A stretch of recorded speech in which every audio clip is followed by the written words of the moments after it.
ਇੱਥੇ ਪਹੁੰਚਦੇ ਇਹ ਜਿਹੜੀ ਸਾਡੀ ਸਿੱਖ ਯੂਥ ਆ ਪੰਜਾਬ ਸਾਡੇ ਨਾਲ ਅੱਜ ਨੌਜਵਾਨ ਸੀਗੇ, ਇਹ ਸਾਰੇ ਦੇ ਸਾਰੇ 2003 ਤੋਂ ਬਾਅਦ ਦੀ ਪ੍ਰੋਡਕਟ, ਇਹ ਇਹਨਾਂ ਪ੍ਰੋਗਰਾਮਾਂ ਦੀ ਪ੍ਰੋਡਕਟ ਨੇ। ਸੋ ਮੈਨੂੰ ਲੱਗਦਾ ਕਿ ਅਗਲੀ ਪਨੀਰੀ ਤਿਆਰ ਹੋ ਰਹੀ ਹੈ, ਦਿੱਖ ਭਾਵੇਂ ਨਹੀਂ ਰਹੀ ਹੈ, ਪਰ ਸਾਡੀ ਬੈਟਨ ਹੈ ਜਿਹੜੀ ਅਸੀਂ ਅਗਲੀ ਪਨੀਰੀ ਨੂੰ ਦੇ ਚੁੱਕੇ ਹਾਂ, ਔਰ ਇਹ ਹੌਲੀ ਹੌਲੀ ਨਿਖਰ ਕੇ ਤੁਹਾਡੇ ਸਾਹਮਣੇ ਆਉਣਗੇ। ਦਲ ਖਾਲਸਾ ਨੇ ਮਾਰਚ ਕੱਢਣਾ ਸ਼ੁਰੂ ਕੀਤਾ ਹੈ 20 ਸਾਲ ਪਹਿਲਾਂ, ਉਦੋਂ ਤੋਂ ਲੈ ਕੇ ਜੇ ਤੁਸੀਂ ਅੱਜ ਵੇਖੋ ਤੇ ਅੱਜ ਨੌਜਵਾਨਾਂ ਦੀ ਸ਼ਮੂਲੀਅਤ ਉਦੋਂ ਦੇ ਦੌਰ ਨਾਲੋਂ ਕਾਫੀ ਵਧੀ ਆ। ਇਸ ਟਾਈਮ ਲੋਕ ਨੌਜਵਾਨ ਜਿਹੜੇ ਮੁੰਡੇ ਆ ਉਹ ਖਾਲਿਸਤਾਨ ਦੇ ਪ੍ਰੋਗਰਾਮਾਂ ਦੇ ਉੱਤੇ ਵੱਧ ਚੜ੍ਹ ਕੇ ਆਉਂਦੇ ਆ। ਜੇ ਉਹਨਾਂ ਨੂੰ ਬੁਲਾਇਆ ਜਾਵੇ ਦਿਨ ਪਰ ਦਿਨ ਲੋਕਾਂ ਦੇ ਵਿੱਚ ਹਿੰਦੁਸਤਾਨ ਦੇ ਪ੍ਰਤੀ ਨਫ਼ਰਤ ਹੁੰਦੀ ਜਾਂਦੀ ਹੈ। ਜਿੱਦਾਂ ਦੀਆਂ ਹਿੰਦੁਸਤਾਨ ਦੀਆਂ ਨੀਤੀਆਂ ਨੇ, ਰਾਜਨੀਤਿਕ ਨਿਸ਼ਾਨਾਵਾਂ ਉਹਨੂੰ ਪ੍ਰਾਪਤ ਕਰਨ ਵਾਸਤੇ ਇੱਕ ਸੁਰ ਨਹੀਂ ਹੁੰਦੇ, ਉਹਨਾਂ ਚਿਰ ਪ੍ਰਾਪਤੀ ਨਹੀਂ ਹੋ ਸਕਦੀ। ਬੜੀ ਔਖੀ ਆ ਪ੍ਰਾਪਤੀ, ਏਕਤਾ ਵਿੱਚ ਆ। 84 ਤੋਂ ਬਾਅਦ, ਜੂਨ 1984 ਤੋਂ ਬਾਅਦ ਸਿੱਖ ਕੌਮ ਹੈ ਜਿਹੜੀ ਉਹ ਦੋ ਹਿੱਸਿਆਂ ਦੇ ਵਿੱਚ ਵੰਡੀ ਗਈ ਹੈ। ਇੱਕ ਉਹ ਲੋਕ ਨੇ ਜਿਹੜੇ ਕਿ ਹਿੰਦੁਸਤਾਨ ਦੇ ਨਾਲ ਚੱਲਦੇ ਨੇ, ਇੱਕ ਉਹ ਸਿੱਖ ਨੇ ਜਿਹੜੇ ਬਿਲਕੁਲ ਉਹ ਇਹ ਗੱਲ ਮੰਨ ਚੁੱਕੇ ਆ ਸਾਡੇ ਵਰਗੇ ਵੀ ਹੁਣ ਲੜਾਈ ਹੈ ਜਿਹੜੀ ਖਾਲਿਸਤਾਨ ਤੋਂ ਘੱਟ ਨਹੀਂ ਹੋਣੀ ਹੈਗੀ। ਇੰਡੀਆ ਗਵਰਨਮੈਂਟ ਕਲੀਅਰ ਸੀ, ਸਾਡੀ ਕੌਮ ਨਹੀਂ ਸਮਝ ਰਹੀ ਕਿ ਉਹ ਸ਼ਹਾਦਤਾਂ ਕਾਹਦੇ ਵਾਸਤੇ ਹੋਈਆਂ। ਇੰਦਰਾ ਗਾਂਧੀ ਨੂੰ ਕਲੀਅਰ ਸੀ ਕਿ ਇਹ ਲੜਾਈ ਕਾਹਦੀ ਹੈ, ਕਿੱਥੇ ਜਾ ਰਹੀ ਹੈ। ਅਸੀਂ ਲੜਦੇ ਰਹੀਏ ਮਰ ਜਾਈਏ ਇਸੇ ਸਟੇਟ ਦੇ ਉੱਤੋਂ, ਤਾਂ ਵੀ ਕੋਈ ਪਰਵਾਹ ਨਹੀਂ, ਪਰ ਘੱਟੋ ਘੱਟ ਅਸੀਂ ਨੈਕਸਟ ਜਨਰੇਸ਼ਨ ਨੂੰ ਇਹ ਦੱਸ ਕੇ ਜਾਵਾਂਗੇ ਕਿ ਜੇ ਅਸੀਂ ਮਰ ਵੀ ਗਏ ਤਾਂ ਤੁਸੀਂ ਇਸ ਲੜਾਈ ਨੂੰ ਕੰਟੀਨਿਊ ਕਰਨਾ। ਜੇ ਕਿਸਾਨ ਲੀਡਰਸ਼ਿਪ ਪੂਰਨ ਸੁਹਿਰਦ ਹੁੰਦੀ ਤੇ ਉਹ ਇਸ ਕਿਸਾਨੀ ਅੰਦੋਲਨ ਜਿਹੜਾ ਪੂਰੇ ਹਿੰਦੁਸਤਾਨ ਵਿੱਚ ਫੈਲ ਗਿਆ ਸੀ, ਪੂਰੇ ਹਿੰਦੁਸਤਾਨ ਦੇ ਹਰ ਕਿਸਾਨ ਨੇ ਦੀ ਸਪੋਰਟ ਕੀਤੀ, ਇਹਨੂੰ ਕ੍ਰਾਂਤੀ ਬਣਾ ਕੇ ਤੇ ਸਤਾ ਤਬਦੀਲੀ ਕਰਦੀ। ਅਸੀਂ ਨਹੀਂ ਸਮਝਦੇ ਵੀ ਕਿਸਾਨਾਂ ਦਾ ਜਿਹੜਾ ਅੰਦੋਲਨ ਹੈ ਉਹ ਸਾਡੇ ਕੋਈ ਖਾਲਿਸਤਾਨ ਦੀ ਮੂਵਮੈਂਟ ਲਈ ਸਾਰਥਕ ਸਿੱਧ ਹੋ ਸਕਦਾ। ਕਿਸਾਨਾਂ ਦੇ ਅੰਦੋਲਨ ਨੇ ਬਹੁਤ ਨੌਜਵਾਨਾਂ ਦੇ ਵਿੱਚ ਹੈ ਜਿਹੜੀ ਸੰਤਾਂ ਦੇ ਪ੍ਰਤੀ, ਖਾਲਿਸਤਾਨ ਦੇ ਮਿਸ਼ਨ ਦੇ ਪ੍ਰਤੀ ਜਿਹੜਾ ਉਹਨਾਂ ਦਾ ਵੀ ਜਿਹੜਾ ਅੰਦਰ ਹੈ ਉਹ ਸਾਫ਼ ਹੋਇਆ। ਉਹ ਵੀ ਮਤਲਬ ਹੁਣ ਜਿੱਥੇ ਕਿਸਾਨੀ ਦੀ ਗੱਲ ਕਰਦੇ ਆ, ਨਾਲ ਉਹ ਸੰਤਾਂ ਦੀ ਵੀ ਗੱਲ ਕਰਦੇ ਆ। ਜਿਹੜੇ ਫੈਡਰਲ ਸਟਰਕਚਰ ਦੀ ਗੱਲ ਕਰਦੇ ਜਾਂ ਵੱਧ ਅਧਿਕਾਰਾਂ ਦੀ ਗੱਲ ਕਰਦੇ, ਉਹ ਆਪਣੀ ਜਗ੍ਹਾ ਠੀਕ ਹੋਣਗੇ। ਉਹਨਾਂ ਨੂੰ ਲੱਗਦਾ ਹੋਵੇਗਾ ਕਿ ਸ਼ਾਇਦ ਉਹਦੇ ਵਿੱਚ ਉਹ ਕਰ ਸਕਦੇ ਆ। ਇੱਕ ਇੰਡੀਅਨ ਪੈਰੀਫੇਰੀ ਦੇ ਵਿੱਚ ਰਹਿ ਕੇ ਜੇ ਸਿੱਖਾਂ ਨੇ ਕੰਮ ਕਰਨਾ ਤੇ ਉਹ ਅਸੀਮੀਲੇਟ ਹੋ ਜਾਣਗੇ, ਖਤਮ ਹੋ ਜਾਣਗੇ। ਸਾਨੂੰ ਆਪਣਾ ਇੱਕ ਜਿਹੜਾ ਪ੍ਰਭੂ ਸੱਤਾ ਸੰਪੰਨ ਰਾਜ ਜਿਹੜਾ ਉਹ ਸਥਾਪਿਤ ਕਰਨਾ ਪਵੇਗਾ। ਪਹਿਲੇ ਦੀ ਗੱਲ ਤਾਂ ਇੰਡੀਆ ਕਲੇਮ ਕਰਦਾ ਮੈਂ ਫੈਡਰਲ ਹਾਂ, ਜਦਕਿ ਉਹ ਹੈ ਨਹੀਂ। ਅਕਾਲ ਤਖਤ ਅਸੀਂ ਖੁਦ ਵੱਧ ਅਧਿਕਾਰ ਲੈਣ ਲਈ ਨਹੀਂ ਢੋਇਆ। 50,000 ਦੀਆਂ ਸ਼ਹਾਦਤਾਂ ਅਸੀਂ ਵੱਧ ਅਧਿਕਾਰ ਲੈਣ ਲਈ ਨਹੀਂ ਕਰਵਾਈਆਂ। ਇਹ ਸ਼ਹਾਦਤਾਂ ਆਜ਼ਾਦੀ ਲਈ ਹੋਈਆਂ ਹਨ। ਇਹ ਸ਼ਹਾਦਤਾਂ ਇਸ ਲੈਵਲ 'ਤੇ ਉਦੋਂ ਹੀ ਹੁੰਦੀਆਂ ਜਦੋਂ ਦੁਸ਼ਮਣ ਵੀ ਸਮਝ ਜਾਵੇ ਕਿ ਇਹ ਅੱਡ ਹੋਣਾ ਚਾਹੁੰਦੇ ਨੇ। ਇਹਨਾਂ ਦੇ ਅੰਦਰ ਰਾਜ ਦੀ ਭਾਵਨਾ ਪ੍ਰਚੰਡ ਹੋ ਚੁੱਕੀ ਹੈ। ਹਥਿਆਰ ਇਹਨਾਂ ਨੇ ਚੁੱਕ ਲਏ ਨੇ। ਇਹ ਹੁਣ ਲੜ ਕੇ ਵੀ ਅਲੱਗ ਹੋਣਗੇ, ਹਰ ਹਾਲਤ 'ਚ ਅਲੱਗ ਹੋਣਗੇ। ਜੇ ਤੁਹਾਡੀ ਮੰਜ਼ਿਲ ਖਾਲਿਸਤਾਨ ਆ, ਉਸ ਤੋਂ ਪਹਿਲਾਂ ਤੁਸੀਂ ਪੌੜੀਆਂ ਜਿੰਨੀਆਂ ਮਰਜ਼ੀ ਚੜੀ ਜਾਓ, ਪਰ ਜੇ ਤੁਹਾਡੀ ਮੰਜ਼ਿਲ ਹੀ ਤੁਸੀਂ ਖੁਦ ਮੁਖਤਿਆਰੀ ਬਣਾ ਲਈ ਜਾਂ ਸਿਰਫ ਉਨੀ ਕਿ ਇੱਕ ਫੈਡਰਲ ਸਟਰਕਚਰ ਤੁਸੀਂ ਜਿਹੜਾ ਹੈ ਉਹ ਕੱਢ ਕੇ ਦੇਣਾ ਆ, ਵੱਧ ਅਧਿਕਾਰਾਂ ਨੂੰ ਇਸ ਤਰੀਕੇ ਨਾਲ ਪੇਸ਼ ਕਰਨਾ ਹੈ ਕਿ ਸ਼ਾਇਦ ਇਹੀ ਆਜ਼ਾਦੀ ਆ, ਉਹ ਗਲਤ ਹੈ। ਕੌਮ ਨੂੰ ਉਸ ਭੰਬਲਪੂ ਸੇ ਨਿਕਲਣਾ ਚਾਹੀਦਾ। ਸੋ ਦਲ ਖਾਲਸਾ ਜਿਹੜੇ ਇਸ ਗੱਲ ਨੂੰ ਸਾਫ਼ ਕਰਦਾ ਹੈ ਕਿ ਸਾਡੀ ਮੰਜ਼ਿਲ ਜਿਹੜੀ ਆ ਉਹ ਸਾਡੀ ਆਜ਼ਾਦੀ ਆ, ਖਾਲਿਸਤਾਨ ਆ। ਸਾਰੀਆਂ ਸਮੱਸਿਆਵਾਂ ਦਾ ਜਿਹੜੀਆਂ ਖਾਲਸਾ ਪੰਥ ਨੂੰ ਦਰਪੇਸ਼ ਨੇ, ਉਹਨਾਂ ਦਾ ਇੱਕੋ ਇੱਕ ਹੱਲ ਪੂਰਨ ਪ੍ਰਭੂਸੱਤਾ ਸੰਪੰਨ ਖਾਲਿਸਤਾਨ, ਜਿਹਦੀ ਰੂਪਰੇਖਾ ਗੁਰਬਾਣੀ ਵਿੱਚ ਦਰਜ ਆ। ਘੱਲੂਘਾਰਾ ਜੂਨ 1984 ਦੇ ਸ਼ਹੀਦਾਂ ਦੀ ਯਾਦ ਵਿੱਚ ਦਲ ਖਾਲਸਾ ਵੱਲੋਂ ਸਹਿਯੋਗੀ ਜਥੇਬੰਦੀਆਂ ਨਾਲ ਮਿਲ ਕੇ 5 ਜੂਨ ਵਾਲੇ ਦਿਨ ਘੱਲੂਘਾਰਾ ਯਾਦਗਾਰੀ ਸਮਾਗਮ ਕਰਵਾਇਆ ਗਿਆ। ਭਾਈ ਗੁਰਦਾਸ ਹਾਲ ਵਿਖੇ ਹੋਏ ਸਮਾਗਮ ਵਿੱਚ ਵੱਖ-ਵੱਖ ਬੁਲਾਰਿਆਂ ਨੇ ਆਪਣੇ ਵਿਚਾਰ ਸਾਂਝੇ ਕਰਦਿਆਂ ਕੌਮੀ ਨਿਸ਼ਾਨੇ ਖਾਲਿਸਤਾਨ ਲਈ ਸੰਘਰਸ਼ ਕਰਨ ਦਾ ਸੱਦਾ ਦਿੱਤਾ। ਸਮਾਗਮ ਦੀ ਸਮਾਪਤੀ ਤੋਂ ਬਾਅਦ ਭਾਈ ਗੁਰਦਾਸ ਹਾਲ ਤੋਂ ਸ਼੍ਰੀ ਅਕਾਲ ਤਖਤ ਸਾਹਿਬ ਤੱਕ ਮਾਰਚ ਕੀਤਾ ਗਿਆ, ਜਿਸ ਵਿੱਚ ਸ਼ਾਮਲ ਸੰਗਤਾਂ ਨੇ ਖਾਲਿਸਤਾਨ ਜਿੰਦਾਬਾਦ ਦੇ ਜੋਸ਼ ਭਰਪੂਰ ਨਾਅਰਿਆਂ ਨਾਲ ਕੌਮੀ ਜਜ਼ਬਾਤਾਂ ਦਾ ਪ੍ਰਗਟਾਵਾ ਕੀਤਾ। ਅੱਜ ਜਿਹੜਾ ਖਾਲਿਸਤਾਨ ਡੇ ਅਤੇ 1984 ਦੇ ਸ਼ਹੀਦਾਂ ਨੂੰ ਯਾਦ ਕਰਦਿਆਂ ਜਿਹੜਾ ਇਹ ਮਾਰਚ ਕੀਤਾ ਗਿਆ, ਤੇ ਇਹ ਪਿਛਲੇ 15-20 ਸਾਲਾਂ ਤੋਂ ਦਲ ਖਾਲਸਾ ਜਿਹੜਾ ਇਹ ਆਰਗੇਨਾਈਜ਼ ਕਰ ਰਿਹਾ ਹੈ, ਇਸ ਦੀ ਤੁਸੀਂ ਕੀ ਸਾਰਥਕਤਾ ਦੇਖਦੇ ਹੋ? ਇਸ ਸੰਘਰਸ਼ ਨੂੰ ਅੱਗੇ ਵਧਾਉਣ 'ਚ, ਇਸ ਲੈਗੇਸੀ ਨੂੰ ਅੱਗੇ ਤੋਰਨ ਦੇ ਵਿੱਚ ਕੀ ਇਸ ਦੀ ਭੂਮਿਕਾ ਦੇਖਦੇ ਹੋ, ਕੀ ਅਚੀਵਮੈਂਟ ਦੇਖਦੇ ਹੋ? ਸਾਡਾ ਇਹ ਮੰਨਣਾ ਔਰ ਸਾਡੀ ਇਹ ਸਮਝ ਜੋ ਪਿਛਲੇ ਬੀਤੇ ਲੰਮੇ ਸਮੇਂ ਤੋਂ ਡਿਵੈਲਪ ਹੋਈ ਹੈ, ਉਹ ਹੈ ਕਿ ਜਿਹੜਾ ਜੂਨ 6 ਦਾ ਦਿਨ ਹੈ ਨਾ, ਅਸੀਂ ਇਹਨੂੰ ਰੈਜ਼ਿਸਟੈਂਸ ਡੇ, ਖਾਲਿਸਤਾਨ ਸਟਰਗਲ ਡੇ ਕਹਿੰਦੇ ਹਾਂ। ਕਿਉਂਕਿ ਇਸ ਦਿਨ ਤੋਂ ਜਿਹੜੀ ਸਟਰਗਲ ਸਟਾਰਟ ਹੋਈ, ਖਾਲਿਸਤਾਨ ਦੀ ਆਈਡੀਆ ਪਹਿਲਾਂ ਵੀ ਸੀ, ਖਾਲਿਸਤਾਨ ਦੇ ਸਲੋਗਨ ਪਹਿਲਾਂ ਵੀ ਲੱਗਦੇ ਸੀ 84 ਤੋਂ ਬਾਅਦ, ਪਰ 84 ਤੋਂ ਬਾਅਦ ਕੌਮ ਦੀ ਸਮੂਹਿਕ ਮਾਨਸਿਕਤਾ ਦੇ ਵਿੱਚ ਇਹ ਨਾਰਾ, ਇਹ ਆਈਡੀਆ, ਇਹ ਸੁਪਨਾ ਜਿਹੜਾ ਉਸਨੇ ਆਪਣੀ ਥਾਂ ਬਣਾਈ।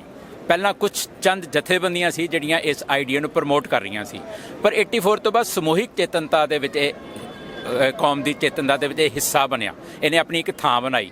ਸੋ ਅਸੀਂ ਸਮਝਦੇ ਹਾਂ ਕਿ ਕੌਮ ਦੇ ਵਿੱਚ ਮੈਜੋਰਿਟੀ ਆਫ ਦਾ ਜਿਹੜੇ ਸਾਡੀ ਕਮਿਊਨਿਟੀ ਹੈ ਨਾ, ਉਹਦੇ ਵਿੱਚ 6 ਜੂਨ ਦੀ ਇੱਕ ਸਿਗਨੀਫੀਕੈਂਸ ਹੈ, ਖਾਸ ਇੰਪੋਰਟੈਂਸ ਹੈ।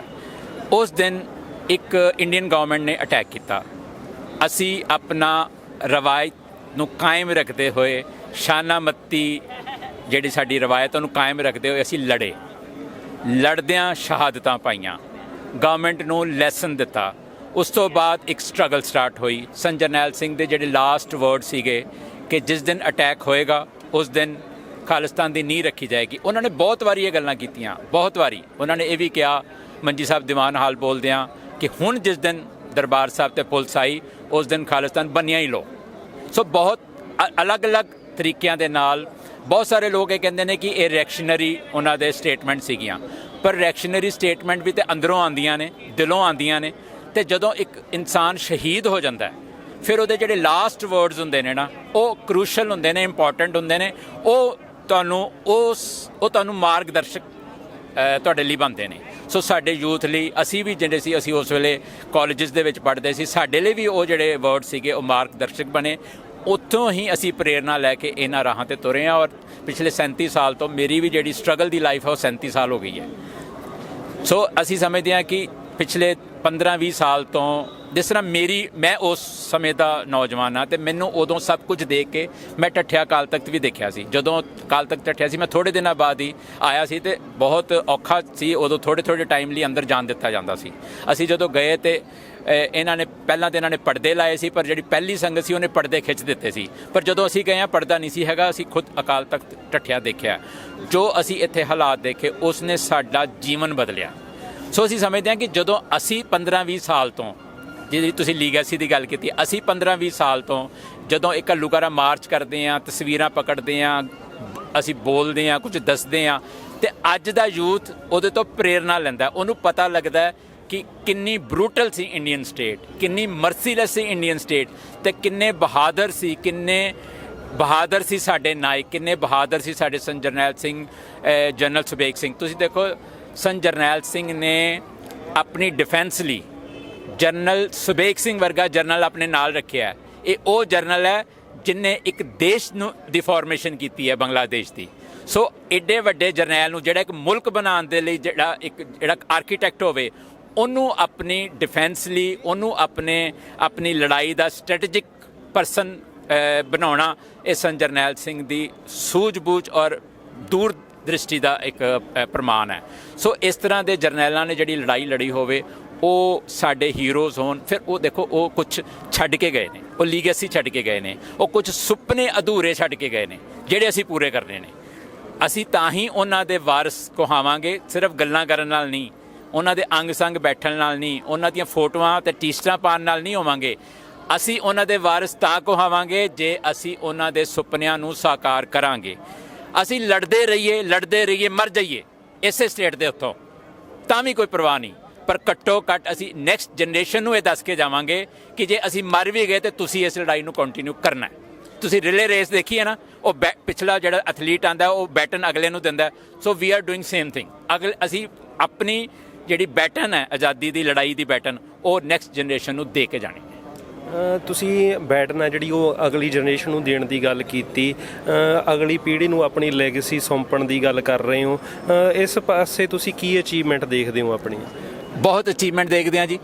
ਜਿਸ ਦਿਨ ਸਟਾਰਟ ਕੀਤਾ ਸੀ 2003 ਦੇ ਵਿੱਚ, ਚੰਦ ਸੀਗੇ, ਮੁੱਠੀ ਪਰ ਸੀਗੇ। ਦੇਖਦੇ ਲੀਡਰਸ਼ਿਪ ਵੀ ਆਉਣ ਲੱਗ ਪਈ, ਦੂਜੀਆਂ ਜਥੇਬੰਦੀਆਂ ਨੂੰ ਵੀ ਮਜਬੂਰ ਹੋਣਾ ਪਿਆ, ਉਹਨਾਂ ਨੇ ਵੀ ਇਹ ਦਿਨ ਮਨਾਉਣੇ ਸ਼ੁਰੂ ਕਰ ਦਿੱਤੇ। ਅਗਰ ਮੈਂ ਤੁਹਾਡੇ ਰਿਕਾਰਡ ਲਈ ਦੱਸਦਾ ਕਿ 2003 ਦੇ ਵਿੱਚ ਅਸੀਂ ਸਟਾਰਟ ਤਾਂ 1999 ਦਾ ਕੀਤਾ ਹੋਇਆ, ਅਤੇ 1999 ਦਾ ਪਹਿਲੀ ਵਾਰ ਜਦੋਂ ਸਟਾਰਟ ਕੀਤਾ ਸੀ ਉਦੋਂ ਬਾਦਲ ਦੀ ਸਰਕਾਰ ਸੀ, ਅਤੇ ਖਾਲਸਾ ਕਾਲਜ ਦੇ ਵਿੱਚ ਸਾਨੂੰ ਜਗ੍ਹਾ ਮਿਲੀ ਸੀ ਇਹੀ ਦਿਨ ਮਨਾਉਣ ਲਈ, ਅਤੇ ਬੀਬੀ ਜਗੀਰ ਕੌਰ ਹੀ ਪ੍ਰਧਾਨ ਸੀ ਸ਼੍ਰੋਮਣੀ ਕਮੇਟੀ ਦੀ, ਅਤੇ ਸਾਨੂੰ ਸਾਰਿਆਂ ਨੂੰ ਚੁੱਕ ਕੇ ਅੰਦਰ ਕਰ ਦਿੱਤਾ ਗਿਆ। 4 ਕੇਸ ਪਾ ਕੇ ਮਹੀਨਾ ਅੰਦਰ ਰਹਿਣਾ ਪਿਆ। ਉਹ ਸੀ ਸਾਡੀ ਸਟਾਰਟ। ਉਹਨੇ ਸਾਡੇ ਜਿਹੜੇ ਹੌਸਲੇ ਸੀ ਵਧਾਏ। ਆਉਂਦਿਆਂ ਸਾਰ ਉਹਨਾਂ ਸਾਰੇ ਪੁਲਿਸ ਅਫਸਰਾਂ 'ਤੇ ਕੇਸ ਕੀਤਾ ਅਤੇ ਜਿੱਤਿਆ। ਜਿਨ੍ਹਾਂ ਨੇ ਚੁੱਕ ਕੇ ਅੰਦਰ ਕੀਤਾ ਸੀ, 4 ਕੇਸ ਝੂਠੇ ਪਾਏ ਸੀ। ਸੋ ਇਦਾਂ ਸਟਾਰਟ ਹੁੰਦੀ ਹੈ। ਪਹਿਲਾਂ ਤੇ ਤੁਹਾਨੂੰ ਕੁਰਬਾਨੀਆਂ ਦੇਣੀਆਂ ਹੀ ਪੈਂਦੀਆਂ ਨੇ ਜਦੋਂ ਤੁਸੀਂ ਕੋਈ ਵੀ ਆਈਡੀਆ ਨੂੰ ਸਟਾਰਟ ਕਰਦੇ ਹੋ। ਜਦੋਂ ਤੁਸੀਂ ਸਟੇਟ ਦੇ ਸਾਹਮਣੇ ਖੜਦੇ ਹੋ, ਐਜ਼ ਅ ਰੈਬਲ ਹੋ ਕੇ ਖੜਦੇ ਹੋ, ਤੇ ਸਟੇਟ ਸਾਨੂੰ ਨਹੀਂ ਬਖਸ਼ਦੀ। ਇਹ ਗੱਲ ਦਾ ਸਿੱਖਿਆ ਉਸ ਦਿਨ ਲਿਆ ਸੀ ਜਦੋਂ 1999 ਦੇ ਵਿੱਚ ਪਹਿਲੀ ਵਾਰ ਸੰਤ ਜਰਨੈਲ ਸਿੰਘ ਦੀ ਸ਼ਹਾਦਤ ਦੇ ਪੋਸਟਰ ਅੰਮ੍ਰਿਤਸਰ ਦੀ ਧਰਤੀ ਤੇ ਅਸੀਂ ਲਾਏ ਸੀ। ਇਸ ਤਰ੍ਹਾਂ ਸਫ਼ਰ ਸ਼ੁਰੂ ਹੁੰਦਾ ਹੈ। ਜਦੋਂ ਫਿਰ ਮਤਲਬ ਅਸੀਂ ਦੇਖਿਆ ਕਿ ਹੌਲੀ ਹੌਲੀ ਸਟਰੈਂਥ ਵੀ ਵੱਧਦੀ ਗਈ। ਦੂਸਰੀਆਂ ਜਥੇਬੰਦੀਆਂ ਨੇ ਵੀ ਇਹ ਕੁਝ ਸ਼ੁਰੂ ਕਰ ਦਿੱਤਾ। 2003 ਦੇ ਵਿੱਚ ਪਹਿਲੀ ਵਾਰ ਇਸੇ ਸ਼੍ਰੋਮਣੀ ਕਮੇਟੀ ਨੇ ਪਹਿਲਾਂ ਅੰਦਰ ਕਰਾਇਆ ਸੀ ਅਕਾਲੀ ਦਲ ਨੇ, ਉਸੇ ਸ਼੍ਰੋਮਣੀ ਕਮੇਟੀ ਨੇ 2003 ਦੇ ਵਿੱਚ ਜਥੇਦਾਰ ਵਿਦੰਤੀ ਤੇ ਕਿਰਪਾਲ ਸਿੰਘ ਬਡੂੰਗਰ ਤੇ ਹਰਬਿਆਨ ਸਿੰਘ ਸੈਕਟਰੀ ਨੇ ਸਾਨੂੰ ਰਿਟਨ ਪਰਮਿਸ਼ਨ ਦਿੱਤੀ ਕਿ ਤੁਸੀਂ ਸੰਤ ਜਰਨੈਲ ਸਿੰਘ ਭਿੰਡਰਾਂਵਾਲੇ ਦਾ ਸ਼ਹੀਦੀ ਦਿਹਾੜਾ ਐਲਾਨੀਆਂ ਮੰਜੀ ਸਾਹਿਬ ਦੀਵਾਨ ਹਾਲ ਮਨਾ ਸਕਦੇ ਹੋ। ਸੋ 4 ਸਾਲਾਂ ਦੇ ਵਿੱਚ ਤੁਸੀਂ ਆਪਣੇ ਵਿਰੋਧੀ ਨੂੰ ਜਾਂ ਜਿਹੜਾ ਤੁਹਾਨੂੰ ਰੋਕ ਰਿਹਾ ਉਹਨੂੰ ਕਨਵਿੰਸ ਕਰਨ ਦੇ ਵਿੱਚ ਕਾਮਯਾਬ ਹੋਏ ਹੋ। ਇਸ ਤਰ੍ਹਾਂ ਨੌਜਵਾਨ ਵੀ ਆਉਣੇ ਸ਼ੁਰੂ ਹੋ ਗਏ। ਨੌਜਵਾਨਾਂ ਦੇ ਵਿੱਚ ਪ੍ਰਵਿਰਤੀ ਵੱਧਦੀ ਗਈ। ਦਰਬਾਰ ਸਾਹਿਬ ਅਕਾਲ ਤਖਤ ਸਾਹਿਬ 6 ਜੂਨ ਨੂੰ ਇਕੱਠ ਵੱਧਦਾ ਗਿਆ, ਚੇਤਨਤਾ ਵੱਧਦੀ ਗਈ। ਮਤਲਬ ਜਿਹੜਾ ਇੱਕ ਅਵੇਅਰਨੈਸ ਸੀ ਉਹ ਇੰਨੀ ਜ਼ਿਆਦਾ ਫੈਲ ਗਈ ਕਿ ਫਿਰ ਟੀ-ਸ਼ਰਟਸ ਆ ਗਈਆਂ, ਸਟਿੱਕਰਸ ਆ ਗਏ। ਸੋ ਹੌਲੀ ਫਿਰ ਸੋਸ਼ਲ ਮੀਡੀਆ ਆ ਗਿਆ। ਉਦੋਂ ਸੋਸ਼ਲ ਮੀਡੀਆ ਨਹੀਂ ਸੀ ਹੁੰਦਾ 2003 ਤੱਕ। ਫਿਰ ਉਸ ਤੋਂ ਬਾਅਦ ਸੋਸ਼ਲ ਮੀਡੀਆ ਆਇਆ। ਸੋਸ਼ਲ ਮੀਡੀਆ 'ਤੇ ਪ੍ਰਚਾਰ ਹੋਇਆ, ਗੂਗਲ 'ਤੇ ਪ੍ਰਚਾਰ ਹੋਇਆ। ਕੁਝ ਨੈਗੇਟਿਵ ਵੀ ਹੁੰਦਾ, ਕੁਝ ਪੋਜ਼ੀਟਿਵ ਵੀ ਹੁੰਦਾ, ਪਰ ਬਾਏ ਐਂਡ ਲਾਰਜ ਇੱਥੇ ਪਹੁੰਚਦੇ ਇਹ ਜਿਹੜੀ ਸਾਡੀ ਸਿੱਖ ਯੂਥ ਆਫ ਪੰਜਾਬ ਹੈ, ਸਾਡੇ ਨਾਲ ਅੱਜ ਨੌਜਵਾਨ ਸੀਗੇ, ਇਹ ਸਾਰੇ ਦੇ ਸਾਰੇ 2003 ਤੋਂ ਬਾਅਦ ਦੀ ਪ੍ਰੋਡਕਟ ਨੇ। ਇਹ ਇਹਨਾਂ ਪ੍ਰੋਗਰਾਮਾਂ ਦੀ ਪ੍ਰੋਡਕਟ ਨੇ। ਸੋ ਮੈਨੂੰ ਲੱਗਦਾ ਕਿ ਅਗਲੀ ਪਨੀਰੀ ਤਿਆਰ ਹੋ ਰਹੀ ਹੈ। ਦਿੱਖ ਭਾਵੇਂ ਨਹੀਂ ਰਹੀ ਹੈ, ਪਰ ਸਾਡੀ ਬੈਟਨ ਹੈ ਜਿਹੜੀ ਅਸੀਂ ਅਗਲੀ ਪਨੀਰੀ ਨੂੰ ਦੇ ਚੁੱਕੇ ਹਾਂ, ਔਰ ਇਹ ਹੌਲੀ ਨਿਖਰ ਕੇ ਤੁਹਾਡੇ ਸਾਹਮਣੇ ਆਉਣਗੇ। ਜੇਕਰ ਅਸੀਂ ਮੌਜੂਦਾ ਹਿੰਦੁਸਤਾਨ ਦੇ ਮਾਹੌਲ ਦੀ ਗੱਲ ਕਰੀਏ, ਜਿੱਥੇ ਜਿਹੜੇ ਹਿੰਦੂ ਧਰਮ ਨਾਲ ਸੰਬੰਧ ਨਹੀਂ ਰੱਖਦੇ, ਕਿਸੇ ਵੀ ਹੋਰ ਧਰਮ ਦੇ ਲੋਕ ਨੇ, ਉਹਨਾਂ ਨੂੰ ਆਪਣਾ ਰੋਜ਼ਾਨਾ ਜੀਵਨ ਜਿਉਣ 'ਚ ਵੀ ਮੁਸ਼ਕਲਾਂ ਆ ਰਹੀਆਂ, ਅਤੇ ਦੂਜੇ ਪਾਸੇ ਇੱਕ ਖਾਲਿਸਤਾਨ ਵੱਖਰੀ ਸੋਵਰਨਿਟ ਦੇਸ਼ ਦੀ ਗੱਲ ਆਪਾਂ ਕਰਦੇ ਹਾਂ, ਜਿਹੜੀ ਕਿ ਬਹੁਤ ਐਕਸਟ੍ਰੀਮ ਮੰਗ ਲੱਗਦੀ ਆ ਆਮ ਨਜ਼ਰ ਦੇਖਣ ਦੇ ਵਿੱਚ, ਅਤੇ ਇਸ ਨੂੰ ਸਟੇਟ ਵੱਲੋਂ ਹਊਆ ਵੀ ਬਣਾ ਕੇ ਪੇਸ਼ ਕੀਤਾ ਜਾ ਰਿਹਾ ਬਹੁਤ ਵੱਡਾ। ਤੁਹਾਨੂੰ ਕੀ ਲੱਗਦਾ ਕਿ ਇਹ ਸਿੱਧੀ ਇੱਕ ਸੋਵਰਨਿਟੀ ਦੀ ਗੱਲ ਕਰਨਾ, ਜਾਂ ਜਿਵੇਂ ਕੁਛ ਧਿਰਾਂ ਉੱਠਦੀਆਂ ਗਈਆਂ ਜਿਹੜੀਆਂ ਪਹਿਲਾਂ ਖੁਦ ਮੁਖਤਿਆਰੀ ਦੀ ਗੱਲ ਕਰਦੀਆਂ, ਤੁਹਾਡਾ ਇਸ 'ਤੇ ਕੀ ਵਿਚਾਰ ਆ? ਜਿਹੜੀ ਖੁਦ ਮੁਖਤਿਆਰੀ ਦੀ ਫੈਡਰਲ ਢਾਂਚੇ ਦੀ ਗੱਲ ਹੈ, ਇਹ ਅਨੰਦਪੁਰ ਸਾਹਿਬ ਰੈਜ਼ੋਲੂਸ਼ਨ 'ਚ ਆਲਰੇਡੀ ਸੀਗੀ। ਇੰਡੀਆ ਕਲੇਮ ਤੇ ਕਰਦਾ ਕਿ ਮੈਂ ਫੈਡਰਲ ਹਾਂ। ਪਹਿਲੀ ਦੀ ਗੱਲ ਤਾਂ ਇੰਡੀਆ ਕਲੇਮ ਕਰਦਾ ਮੈਂ ਫੈਡਰਲ ਹਾਂ, ਜਦ ਕਿ ਉਹ ਹੈ ਨਹੀਂ। ਠੀਕ ਹੈ। ਦੂਸਰੀ ਗੱਲ ਹੈ ਕਿ ਜਦੀ ਖੁਦ ਮੁਖਤਿਆਰੀ ਦੀ ਸਿੱਖਾਂ ਨੇ ਗੱਲ ਕੀਤੀ ਸੀ ਅਨੰਦਪੁਰ ਸਾਹਿਬ ਰੈਜ਼ੋਲੂਸ਼ਨ 'ਚ, ਉਹ ਹੁਣ ਪੁਰਾਣੀ ਗੱਲ ਹੋ ਗਈ ਹੈ, ਥਿੰਗ ਆਫ ਦਾ ਪਾਸਟ ਹੈ। ਅਕਾਲ ਤਖਤ ਅਸੀਂ ਖੁਦ ਵੱਧ ਅਧਿਕਾਰ ਲੈਣ ਲਈ ਨਹੀਂ ਢਵਾਇਆ। 50,000 ਦੀਆਂ ਸ਼ਹਾਦਤਾਂ ਅਸੀਂ ਵੱਧ ਅਧਿਕਾਰ ਲੈਣ ਲਈ ਨਹੀਂ ਕਰਵਾਈਆਂ। ਇਹ ਬੜੀ ਕਲੀਅਰ ਗੱਲ ਹੈ ਕਿ ਇਹ ਸ਼ਹਾਦਤਾਂ ਆਜ਼ਾਦੀ ਲਈ ਹੋਈਆਂ ਹਨ, ਔਰ ਇਹ ਸ਼ਹਾਦਤਾਂ ਇਸ ਲੈਵਲ 'ਤੇ ਉਦੋਂ ਹੀ ਹੁੰਦੀਆਂ ਜਦੋਂ ਦੁਸ਼ਮਣ ਵੀ ਸਮਝ ਜਾਵੇ ਕਿ ਇਹ ਅੱਡ ਹੋਣਾ ਚਾਹੁੰਦੇ ਨੇ। ਇਹਨਾਂ ਦੇ ਅੰਦਰ ਰਾਜ ਦੀ ਭਾਵਨਾ ਪ੍ਰਚੰਡ ਹੋ ਚੁੱਕੀ ਹੈ। ਹਥਿਆਰ ਇਹਨਾਂ ਨੇ ਚੁੱਕ ਲਏ ਨੇ। ਇਹ ਹੁਣ ਲੜ ਕੇ ਵੀ ਅਲੱਗ ਹੋਣਗੇ, ਹਰ ਹਾਲਤ 'ਚ ਅਲੱਗ ਹੋਣਗੇ। ਜੇ ਸ਼ਹਾਦਤਾਂ ਦੇਣੀਆਂ ਪੈਣਗੀਆਂ ਤੇ ਦੇਣਗੇ, ਤੇ ਸਾਰਾ ਕੁਝ ਜੋ ਮੈਂ ਬੋਲਿਆ ਉਹ ਹੋਇਆ, ਉਹ ਕੀਤਾ। ਸੋ ਇੰਡੀਆ ਗਵਰਨਮੈਂਟ ਕਲੀਅਰ ਸੀ। ਸਾਡੀ ਕੌਮ ਨਹੀਂ ਸਮਝ ਰਹੀ ਕਿ ਉਹ ਸ਼ਹਾਦਤਾਂ ਕਾਹਦੇ ਵਾਸਤੇ ਹੋਈਆਂ। ਇੰਦਰਾ ਗਾਂਧੀ ਨੂੰ ਕਲੀਅਰ ਸੀ ਕਿ ਇਹ ਲੜਾਈ ਕਾਹਦੀ ਹੈ, ਕਿੱਥੇ ਜਾ ਰਹੀ ਹੈ। ਸੋ ਇੰਟਰਨੈਸ਼ਨਲ ਕਮਿਊਨਿਟੀ ਨੂੰ ਵੀ ਸਮਝ ਸੀ। ਉਹ ਇੱਕ ਮੌਕਾ ਹੈ ਜਦੋਂ ਲਿੱਟਿਆਂ ਦੀ ਮੂਵਮੈਂਟ ਉੱਠੀ, ਜਦੋਂ ਕਸ਼ਮੀਰ ਦੀ ਮੂਵਮੈਂਟ ਉੱਠੀ, ਜਦੋਂ ਅਫਗਾਨਿਸਤਾਨ ਦੇ ਵਿੱਚੋਂ ਸੋਵੀਅਤ ਗਿਆ। ਉਸ ਵੇਲੇ ਇਹ ਗੱਲਾਂ ਕਲੀਅਰ ਸੀ ਕਿ ਇਹ ਸਾਰੀਆਂ ਦੀਆਂ ਸਾਰੀਆਂ ਆਜ਼ਾਦੀ ਮੂਵਮੈਂਟਸ ਉੱਠ ਰਹੀਆਂ ਨੇ, ਜਿਨ੍ਹੇ ਇਸ ਖਿੱਤੇ ਦੇ ਮੈਪ ਨੂੰ ਰੀਡਰਾ ਕਰਨਾ। ਸੋ ਅਸੀਂ ਸਮਝਦੇ ਹਾਂ ਕਿ ਉਹ ਮੂਵਮੈਂਟਾਂ ਕਾਹਦੀਆਂ ਸੀ। ਉਹਨਾਂ ਨੇ ਸ਼ਬਦ ਕਿਹੜੇ ਵਰਤੇ, ਕਿਹੜੇ ਸਮੇਂ ਤੇ ਕਿਹੜੇ ਵਰਤੇ, ਉਹਦੀ ਵਕੀਲਾਂ ਵਾਂਗੂ ਇੰਟਰਪ੍ਰੀਟੇਸ਼ਨ ਕਰੀ ਜਾਈਏ, ਉਹ ਹੁਣ ਕੋਈ ਫਾਇਦਾ ਨਹੀਂ ਹੈ। ਸੰਤਾਂ ਨੇ 81 'ਚ ਕੀ ਕਿਹਾ, 82 'ਚ ਕੀ ਕਿਹਾ, 83 'ਚ ਕੀ ਕਿਹਾ, ਉਹ ਹੁਣ ਮੈਟਰ ਨਹੀਂ ਕਰਦਾ। ਉਹ ਲਾਸਟ ਟਾਈਮ ਤੇ ਤੁਹਾਨੂੰ ਕੀ ਸੰਦੇਸ਼ ਦੇ ਗਏ ਨੇ, ਉਹ ਮੈਟਰ ਕਰਦੀਆਂ ਨੇ ਗੱਲਾਂ। ਔਰ ਉਹ ਮੈਟਰ ਕਰਦੀਆਂ, ਉਹ ਕਹਿ ਗਏ ਸੀਗੇ ਕਿ ਅਗਰ ਪੁਲਿਸ ਅੰਦਰ ਆ ਗਈ, ਫੌਜ ਅੰਦਰ ਆ ਗਈ, ਅਗਰ ਭਾਰਤ ਸਰਕਾਰ ਨੇ, ਇੰਦਰਾ ਗਾਂਧੀ ਨੇ ਦਰਬਾਰ ਸਾਹਿਬ ਤੇ ਹਮਲਾ ਕੀਤਾ, ਤੇ ਜਿਹੜਾ ਖਾਲਿਸਤਾਨ ਦੀ ਨੀਂਹ ਰੱਖੀ ਜਾਏਗੀ। ਸੋ ਨੀਂਹ ਤਾਂ ਰੱਖੀ ਗਈ, ਇਮਾਰਤ ਕਿੰਨੇ ਬਣਾਉਣੀ ਹੈ? ਸਾਡੇ ਸਾਰੇ ਸਿੱਖਾਂ ਦੇ ਉੱਤੇ ਹੀ ਉਹ ਜ਼ਿੰਮੇਵਾਰੀ ਆਇਦ ਕਰਕੇ ਗਏ ਨੇ, ਕਿਸੇ ਹੋਰ ਨੇ ਤੇ ਆਉਣਾ ਨਹੀਂ। ਨਾ ਅਮਰੀਕਾ ਤੋਂ ਆਉਣਾ, ਨਾ ਬ੍ਰਿਟਿਸ਼ ਤੋਂ ਆਉਣਾ। ਜਿਹੜੇ ਇੱਥੇ ਲੋਕ ਰਹਿੰਦੇ ਨੇ, ਜਿਹੜੇ ਨੌਜਵਾਨ ਨੇ, ਜਿਹੜੇ ਉਹਨਾਂ ਦੀਆਂ ਟੀ-ਸ਼ਰਟਾਂ ਪਾਉਂਦੇ ਨੇ, ਉਹਨਾਂ ਦੀਆਂ ਗੱਲਾਂ ਕਰਦੇ ਨੇ, ਫੇਸਬੁੱਕ 'ਤੇ ਡੀਪੀਆਂ ਲਾਉਂਦੇ ਨੇ, ਵਟਸਐਪ 'ਤੇ ਡੀਪੀਆਂ ਲਾਉਂਦੇ ਨੇ, ਇਹਦੇ ਨਾਲ ਤਾਂ ਨਹੀਂ ਨਾ ਖਾਲਿਸਤਾਨ ਬਣਨਾ। ਖਾਲਿਸਤਾਨ ਦੇ ਫਿਰ ਜ਼ਿੰਮੇਵਾਰੀ ਚੁੱਕਣੀ ਪਏਗੀ, ਕਹਿਣਾ ਵੀ ਪਏਗਾ। ਅਤੇ ਜੇ ਉਹਦੇ ਲਈ ਥੋੜ੍ਹਾ ਬਹੁਤਾ ਇੰਡੀਅਨ ਸਟੇਟ ਦਾ ਸੇਕ ਸਹਿਣਾ ਵੀ ਪੈਂਦਾ, ਤਾਂ ਉਹ ਸਹਿਣਾ ਚਾਹੀਦਾ, ਕਿਉਂਕਿ ਜਿਹੜੀ ਆਜ਼ਾਦੀ ਹੁੰਦੀ ਉਹ ਕੁਰਬਾਨੀਆਂ ਮੰਗਦੀ ਹੈ। ਬਿਨਾਂ ਕੁਰਬਾਨੀਆਂ ਤੋਂ ਆਜ਼ਾਦੀ ਮਿਲਦੀ ਵੀ ਨਹੀਂ ਹੁੰਦੀ। ਜੇ ਆਪਾਂ ਬਾਕੀ ਇੰਡੀਅਨ ਸਟੇਟ ਦੀ ਗੱਲ ਛੱਡ ਦਈਏ, ਸਿਰਫ ਪੰਜਾਬ ਦੀ ਹੀ ਗੱਲ ਕਰੀਏ, ਇੱਥੇ ਜੋ ਖਾਲਿਸਤਾਨ ਦਾ ਕਨਸੈਪਟ ਆ ਉਸ ਨੂੰ ਨਾਰਮਲਾਈਜ਼ ਕਰਨ ਲਈ ਦਲ ਖਾਲਸਾ ਵੱਲੋਂ ਜਾਂ ਹੋਰ ਕਿਸੇ ਜਥੇਬੰਦੀ ਵੱਲੋਂ ਜਾਂ ਸਮੂਹ ਪੰਥ ਵੱਲੋਂ ਕੀ ਉਪਰਾਲੇ ਕੀਤੇ ਜਾ ਰਹੇ ਆ ਜਾਂ ਕੀ ਕੀਤੇ ਜਾਣੇ ਚਾਹੀਦੇ ਆ ਕਿ ਇਸ ਵੱਲ ਕਿਤੇ ਨਾ ਕਿਤੇ ਕੋਈ ਘਾਟ ਹੈ ਕਿ ਸਾਡੇ ਵੀ ਜਿਹੜੇ ਕੁਝ ਲੋਕ ਆ ਇਸ ਨੂੰ ਬਹੁਤ ਹਊਏ ਵਾਂਗ ਦੇਖਦੇ ਆ? ਘਾਟ ਹੈ ਅਵੇਅਰਨੈਸ ਦੀ ਘਾਟ ਹੈ। ਲੋਕ ਇਹਨੂੰ ਇੱਕ ਡਰ 'ਚੋਂ ਦੇਖਦੇ ਨੇ, ਉਹ ਡਰੇ ਹੋਏ ਨੇ। ਲੋਕ ਸੋਚਦੇ ਨੇ ਕਿ ਆਜ਼ਾਦੀ ਦੀ ਗੱਲ ਕਰਾਂਗੇ ਇਹ ਵੱਖਵਾਦੀ ਹੋਏਗੀ ਅਤੇ ਵੱਖਵਾਦੀਆਂ ਨੂੰ ਜਿਹੜੀਆਂ ਸਰਕਾਰਾਂ ਹੁੰਦੀਆਂ ਨੇ ਬਹੁਤ ਬੁਰੇ ਤਰੀਕੇ ਨਾਲ ਕੁਚਲਦੀਆਂ ਨੇ। ਇਹ ਠੀਕ ਹੈ, ਗੱਲ ਕੁਚਲਦੀਆਂ ਨੇ। ਮੈਂ ਪਹਿਲਾਂ ਹੀ ਕਿਹਾ ਕਿ ਸਰਕਾਰ ਬੜੀ ਮਰਸੀਲੈਸ ਹੁੰਦੀ, ਬਰੂਟਲੈਸ ਹੁੰਦੀ ਹੈ, ਫੇਸਲੈਸ ਵੀ ਹੁੰਦੀ ਹੈ। ਉਹਦਾ ਕੋਈ ਚਿਹਰਾ ਨਹੀਂ ਹੁੰਦਾ। ਅਸੀਂ ਇੱਦਾਂ ਕਹਿ ਦਿੰਦੇ ਹਾਂ ਫਲਾਣਾ, ਮੋਦੀ, ਇੰਦਰਾ, ਮਨਮੋਹਨ ਸਿੰਘ। ਨਹੀਂ, ਇਹ ਸਟੇਟ ਹੈ, ਇੰਡੀਅਨ ਸਟੇਟ ਹੈ ਜਿਹੜੀ ਸਾਨੂੰ ਡੀਲ ਕਰ ਰਹੀ ਹੈ। ਸੋ ਮੈਂ ਸਮਝਦਾ ਕਿ ਇਹ ਸਭ ਕੁਝ ਹੁੰਦਾ ਹੀ ਹੈ। ਯਹੂਦੀਆਂ ਦੀ ਅੱਜ ਗੱਲ ਕਰਦੇ ਹਾਂ, ਇਜ਼ਰਾਈਲ ਦੀ ਅੱਜ ਗੱਲ ਕਰਦੇ ਹਾਂ। ਛੋਟਾ ਜਿਹਾ ਮੁਲਕ ਹੈ, ਉਹਨੇ ਕਿੰਨੇ ਇਸਲਾਮਿਕ ਕੰਟਰੀਜ਼ ਅੱਗੇ ਲਾਏ ਹੋਏ ਨੇ। ਉਹਨਾਂ ਦੇ ਨਾਲ ਸਾਡੇ ਨਾਲੋਂ ਕਿਤੇ ਵੱਧ ਉਹਨਾਂ ਨੂੰ ਗੈਸ ਚੈਂਬਰਾਂ ਦੇ ਵਿੱਚ ਜਿਉਂਦੇ ਸਾੜ ਦਿੱਤਾ ਗਿਆ ਸੀ। ਕਸ਼ਮੀਰੀਆਂ ਦੇ ਨਾਲ ਘੱਟ ਨਹੀਂ ਹੁੰਦਾ। ਮੈਂ ਜਾ ਕੇ ਆਇਆ, ਇੱਕ ਉੱਥੇ ਦਰਦਪੁਰਾ ਪਿੰਡ ਸੀਗਾ ਉੱਪਰ, ਉੱਤੇ ਵਿੱਚ ਹੁਣ ਕੋਈ ਮਰਦ ਹੀ ਨਹੀਂ ਹੈਗਾ, ਸਾਰੀਆਂ ਔਰਤਾਂ ਸੀ। ਸਾਰੇ ਪਿੰਡ ਗਏ, ਸਭ ਔਰਤਾਂ ਹੀ ਨੇ, ਜਿਹੜੇ ਜਾਂ ਮਾਰ ਦਿੱਤੇ ਗਏ ਜਾਂ ਅੰਦਰ ਨੇ ਜਾਂ ਉਹ ਕ੍ਰਾਸ ਦੀ ਬਾਰਡਰ ਚਲੇ ਗਏ ਨੇ ਲੜਨ ਲਈ। ਸੋ ਉੱਥੇ ਕੋਈ ਹੁਣ ਮਰਦ ਨਹੀਂ ਹੈਗਾ, ਔਰਤਾਂ ਹੀ ਰਹਿੰਦੀਆਂ ਨੇ, ਕਿਤੇ ਘੱਟ ਨਹੀਂ ਹੁੰਦਾ। ਲਿੱਟਿਆਂ ਦੇ ਨਾਲ ਵੀ ਬਹੁਤ ਕੁਝ ਹੋਇਆ। ਸੁਣਿਆ ਕਿ ਜਿਸ ਔਰਤ ਨੇ ਰਾਜੀਵ ਗਾਂਧੀ ਨੂੰ ਉਡਾਇਆ ਸੀ ਆਪਣੀ ਜਾਨ ਦੇ ਕੇ, ਉਹਦੇ ਨਾਲ ਵੀ ਅਲੈਜਡ ਰੇਪ ਹੋਇਆ ਸੀ, ਉਹਦੇ ਨਾਲ ਵੀ ਜ਼ਿਆਦਤੀ ਹੋਈ ਸੀ, ਉਹਦੇ ਨਾਲ ਵੀ ਸੈਕਸੁਅਲ ਵਾਇਲੈਂਸ ਹੋਈ ਸੀ। ਸੋ ਜਦੋਂ ਇਸ ਤਰ੍ਹਾਂ ਦੇ ਲੋਕ ਸਰਕਾਰਾਂ ਦੇ ਜ਼ੁਲਮ ਦਾ ਸ਼ਿਕਾਰ ਹੁੰਦੇ ਨੇ ਤੇ ਫਿਰ ਇਹਨਾਂ ਰਾਹਾਂ 'ਤੇ ਤੁਰਦੇ ਨੇ। ਸੋ ਇੱਥੇ ਵੀ ਤੁਰੇ ਨੇ, ਇੱਥੇ ਤੁਰ ਰਹੇ ਨੇ। ਅੱਜ ਵੀ ਲੋਕ ਮੌਜੂਦ ਨੇ ਜਿਹੜੇ ਆਜ਼ਾਦੀ ਲਈ ਲੜ ਰਹੇ ਨੇ। ਪਰ ਇੱਕ ਹਊਆ ਸਰਕਾਰ ਨੇ ਬਣਾਇਆ ਹੋਇਆ। ਅਸਲ ਵਿੱਚ ਅਸੀਂ ਸੁੱਖ ਸਹੂਲਤਾਂ ਦੇ ਵਿੱਚ ਵੀ ਆ ਗਏ ਹਾਂ, ਮਟੀਰੀਅਲਿਸਟਿਕ ਵਰਲਡ ਵੀ ਹੈ, ਡਰ ਵੀ ਹੈ। ਅਤੇ ਸਾਡੀ ਜਿਹੜੀ ਸਭ ਤੋਂ ਵੱਡੀ ਜਮਾਤ ਹੈ ਅਕਾਲੀ ਦਲ, ਉਸ ਨੇ ਇੱਕ ਭਰਮ ਪਾ ਲਿਆ ਫੈਡਰਲ ਢਾਂਚੇ ਦਾ ਨਾਅਰਾ ਦੇ ਕੇ।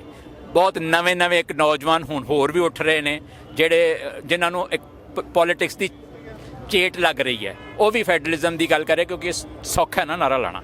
ਇਹਦੇ ਨਾਲ ਤੁਸੀਂ ਸੇਫਰ ਜ਼ੋਨ 'ਚ ਰਹਿੰਦੇ ਹੋ। ਤੁਸੀਂ ਸੇਫਰ ਜ਼ੋਨ 'ਚ ਰਹਿ ਕੇ ਆਪਣੀ ਪੋਲੀਟਿਕਸ ਵੀ ਕਰ ਲੈਂਦੇ ਹੋ, ਤੁਹਾਡਾ ਜਾਂਦਾ ਵੀ ਕੁਛ ਨਹੀਂ ਹੈ, ਅਤੇ ਤੁਸੀਂ ਕਹਿ ਦਿੰਦੇ ਹੋ ਦੇਖੋ ਜੀ ਅਸੀਂ ਮੰਗ ਕਰ ਰਹੇ ਹਾਂ। ਪਰ ਤੁਸੀਂ ਦੇਖੋ ਤਾਂ ਸਹੀ, ਇੰਡੀਅਨ ਪੋਲਿਟੀ ਇਸ ਵੇਲੇ ਮੋਰ ਐਂਡ ਮੋਰ ਸੈਂਟਰਲਾਈਜ਼ਡ ਹੋ ਰਹੀ ਹੈ, ਮੋਰ ਐਂਡ ਮੋਰ ਹਿੰਦੂਆਈਜੇਸ਼ਨ ਹੋ ਰਹੀ ਹੈ।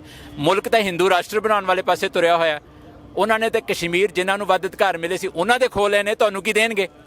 ਸੋ ਜੇ ਲੜਨਾ ਹੀ ਹੈ, ਜੇ ਜੇਲਾਂ ਜਾਣਾ ਹੀ ਹੈ, ਜੇ ਸ਼ਹਾਦਤਾਂ ਦੇਣੀਆਂ ਹੀ ਨੇ, ਤੇ ਫਿਰ ਗਲਤੀ ਨਾ ਕਰੀਏ, ਐਵੇਂ ਛੋਟੀਆਂ ਰਾਇਤਾਂ ਲਈ, ਛੋਟੀਆਂ ਕੰਪਨਸੇਸ਼ਨ ਲਈ ਨਾ ਜਾਈਏ। ਲੜਾਈ ਜਿਹੜੀ ਲੜਨੀ ਹੈ ਤੇ ਫਿਰ ਉਹ ਆਪਣੀ ਕੌਮ ਦੀ ਆਜ਼ਾਦੀ ਲਈ ਲੜੀਏ। ਘੱਟੋ ਘੱਟ ਇਹ ਗੱਲ ਲਈ ਸੁਰਖਰੂ ਤੇ ਹੋਵਾਂਗੇ ਨਾ ਕਿ ਆਪਣੀ ਕੌਮ ਦੀ ਆਜ਼ਾਦੀ ਲਈ ਲੜਦੇ ਹੋਏ ਸ਼ਹੀਦ ਹੋਏ ਹਾਂ, ਆਪਣੀ ਕੌਮ ਦੀ ਆਜ਼ਾਦੀ ਲਈ ਲੜਦੇ ਹੋਏ ਸਫ਼ਰ ਕਰ ਰਹੇ ਹਾਂ, ਹਾਰਡਸ਼ਿਪ ਸਹਿ ਰਹੇ ਹਾਂ। ਇਹ ਤਾਂ ਨਹੀਂ ਹੋਏਗਾ ਕਿ ਅਸੀਂ ਕਿਸੇ ਦੀ ਲੜਾਈ, ਅਸੀਂ ਹਮੇਸ਼ਾ ਹੀ ਕਹਿੰਦੇ ਹਾਂ ਕਿ ਅਸੀਂ ਹਿੰਦੁਸਤਾਨ ਲਈ 90% ਕੁਰਬਾਨੀਆਂ ਕੀਤੀਆਂ। ਉਹ ਤਾਂ ਨਹੀਂ ਮੰਨਦੇ। ਤੁਸੀਂ ਕਲੇਮ ਕਰਦੇ ਹੋ, ਤੁਸੀਂ ਕਰੀ ਚਲੋ, ਤੇ ਫਿਰ ਤੁਸੀਂ ਕਾਹਦੇ ਸਿਆਣੇ ਹੋਗੇ ਜੇ ਤੁਸੀਂ ਕਿਸੇ ਲਈ 90% ਕਰ ਦਿੱਤੀਆਂ, ਆਪਣੇ ਲਈ ਤੇ ਤੁਸੀਂ ਕਰਨ ਲਈ ਤਿਆਰ ਨਹੀਂ ਗਏ। ਹੁਣ ਆਪਣੀ ਕੌਮ ਦੀ ਵਾਰੀ ਆਈ ਹੈ, ਫਿਰ ਹੁਣ ਕਿਉਂ ਨਹੀਂ 90% ਕਰਦੇ? ਹੁਣ ਵੀ ਕਰ ਲਓ ਫਿਰ 90%। ਜੇ ਕਿਸੇ ਲਈ ਕੀਤੀਆਂ ਨੇ, ਕਿਸੇ ਲਈ ਕਰਕੇ ਉਹਨਾਂ ਨੂੰ ਰਾਜ ਦੇ ਦਿੱਤਾ, ਹੁਣ ਜਦੋਂ ਆਪਣਾ ਰਾਜ ਲੈਣਾ ਤਾਂ ਫਿਰ ਆਪ ਵੀ ਕਰ ਲਓ। ਸੋ ਮੈਨੂੰ ਲੱਗਦਾ ਹੈ ਕਿ ਅਵੇਅਰਨੈਸ ਦੀ ਕਮੀ ਹੈ, ਡਰ ਹੈ। ਮਟੀਰੀਅਲਿਸਟਿਕ ਵਰਲਡ ਹੋਣ ਕਰਕੇ ਮਹਿੰਗਾਈ ਇੰਨੀ ਜ਼ਿਆਦਾ ਹੈ, ਬੱਚਿਆਂ ਦੇ ਵਿੱਚ ਦੌੜ ਹੈ ਆਈਲੈਟਸ ਕਰਕੇ ਬਾਹਰ ਜਾਂਦੀ। ਇਹ ਸਾਰੀਆਂ ਗੱਲਾਂ ਫੈਕਟਰਸ ਹਨ ਜੋ ਖਾਲਿਸਤਾਨ ਸਟਰਗਲ ਦੇ ਗਰੋਥ ਦੇ ਵਿੱਚ ਇੱਕ ਰੁਕਾਵਟ ਹਨ। ਜਦੋਂ ਆਪਾਂ ਖਾਲਿਸਤਾਨ ਸ਼ਬਦ ਤੋਂ ਡਰ ਦੀ ਗੱਲ ਕਰਦੇ ਹਾਂ, ਇਸ ਨੂੰ ਹਊਆ ਬਣਾਏ ਜਾਣ ਦੀ ਗੱਲ ਕਰਦੇ ਹਾਂ, ਜਿਵੇਂ ਤੁਸੀਂ ਵੀ ਜ਼ਿਕਰ ਕੀਤਾ ਕਿ ਇਜ਼ਰਾਈਲ ਸੀ ਜੋ ਪਹਿਲਾਂ ਜ਼ੁਲਮ ਸਹਿੰਦਾ ਯਹੂਦੀਆਂ ਨੇ ਇਜ਼ਰਾਈਲ ਬਣਾ ਲਿਆ। ਪਰ ਕਿਤੇ ਨਾ ਕਿਤੇ ਹੁਣ ਜਿਹੜੀ ਗੱਲ ਸਾਹਮਣੇ ਆ ਰਹੀ ਹੈ ਕਿ ਉਹ ਫਲਸਤੀਨੀਆਂ 'ਤੇ ਵੀ ਜ਼ੁਲਮ ਕਰ ਰਿਹਾ।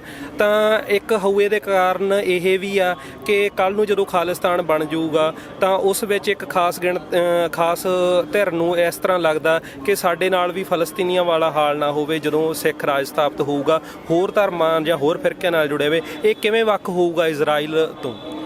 ਇਹ ਠੀਕ ਹੈ, ਉਹਨਾਂ ਨੂੰ ਲੱਗਣਾ ਚਾਹੀਦਾ ਵੀ ਹੈ, ਔਰ ਉਹਨਾਂ ਦੇ ਤੌਖਲੇ, ਉਹਨਾਂ ਦੇ ਡਰ ਆਪਣੀ ਜਗ੍ਹਾ 'ਤੇ ਠੀਕ ਨੇ, ਉਹਨਾਂ ਦੇ ਆਪਣੇ ਮਨਾਂ ਦੇ ਡਰ ਠੀਕ ਨੇ ਉਹਨਾਂ ਦੀ ਜਗ੍ਹਾ 'ਤੇ। ਮੈਂ ਅਗਰ ਹੋਵਾਂ ਤਾਂ ਇਸੇ ਤਰ੍ਹਾਂ ਹੀ ਮੈਂ ਆਪਣੀ ਕੌਮ ਬਾਰੇ ਸੋਚਾਂਗਾ।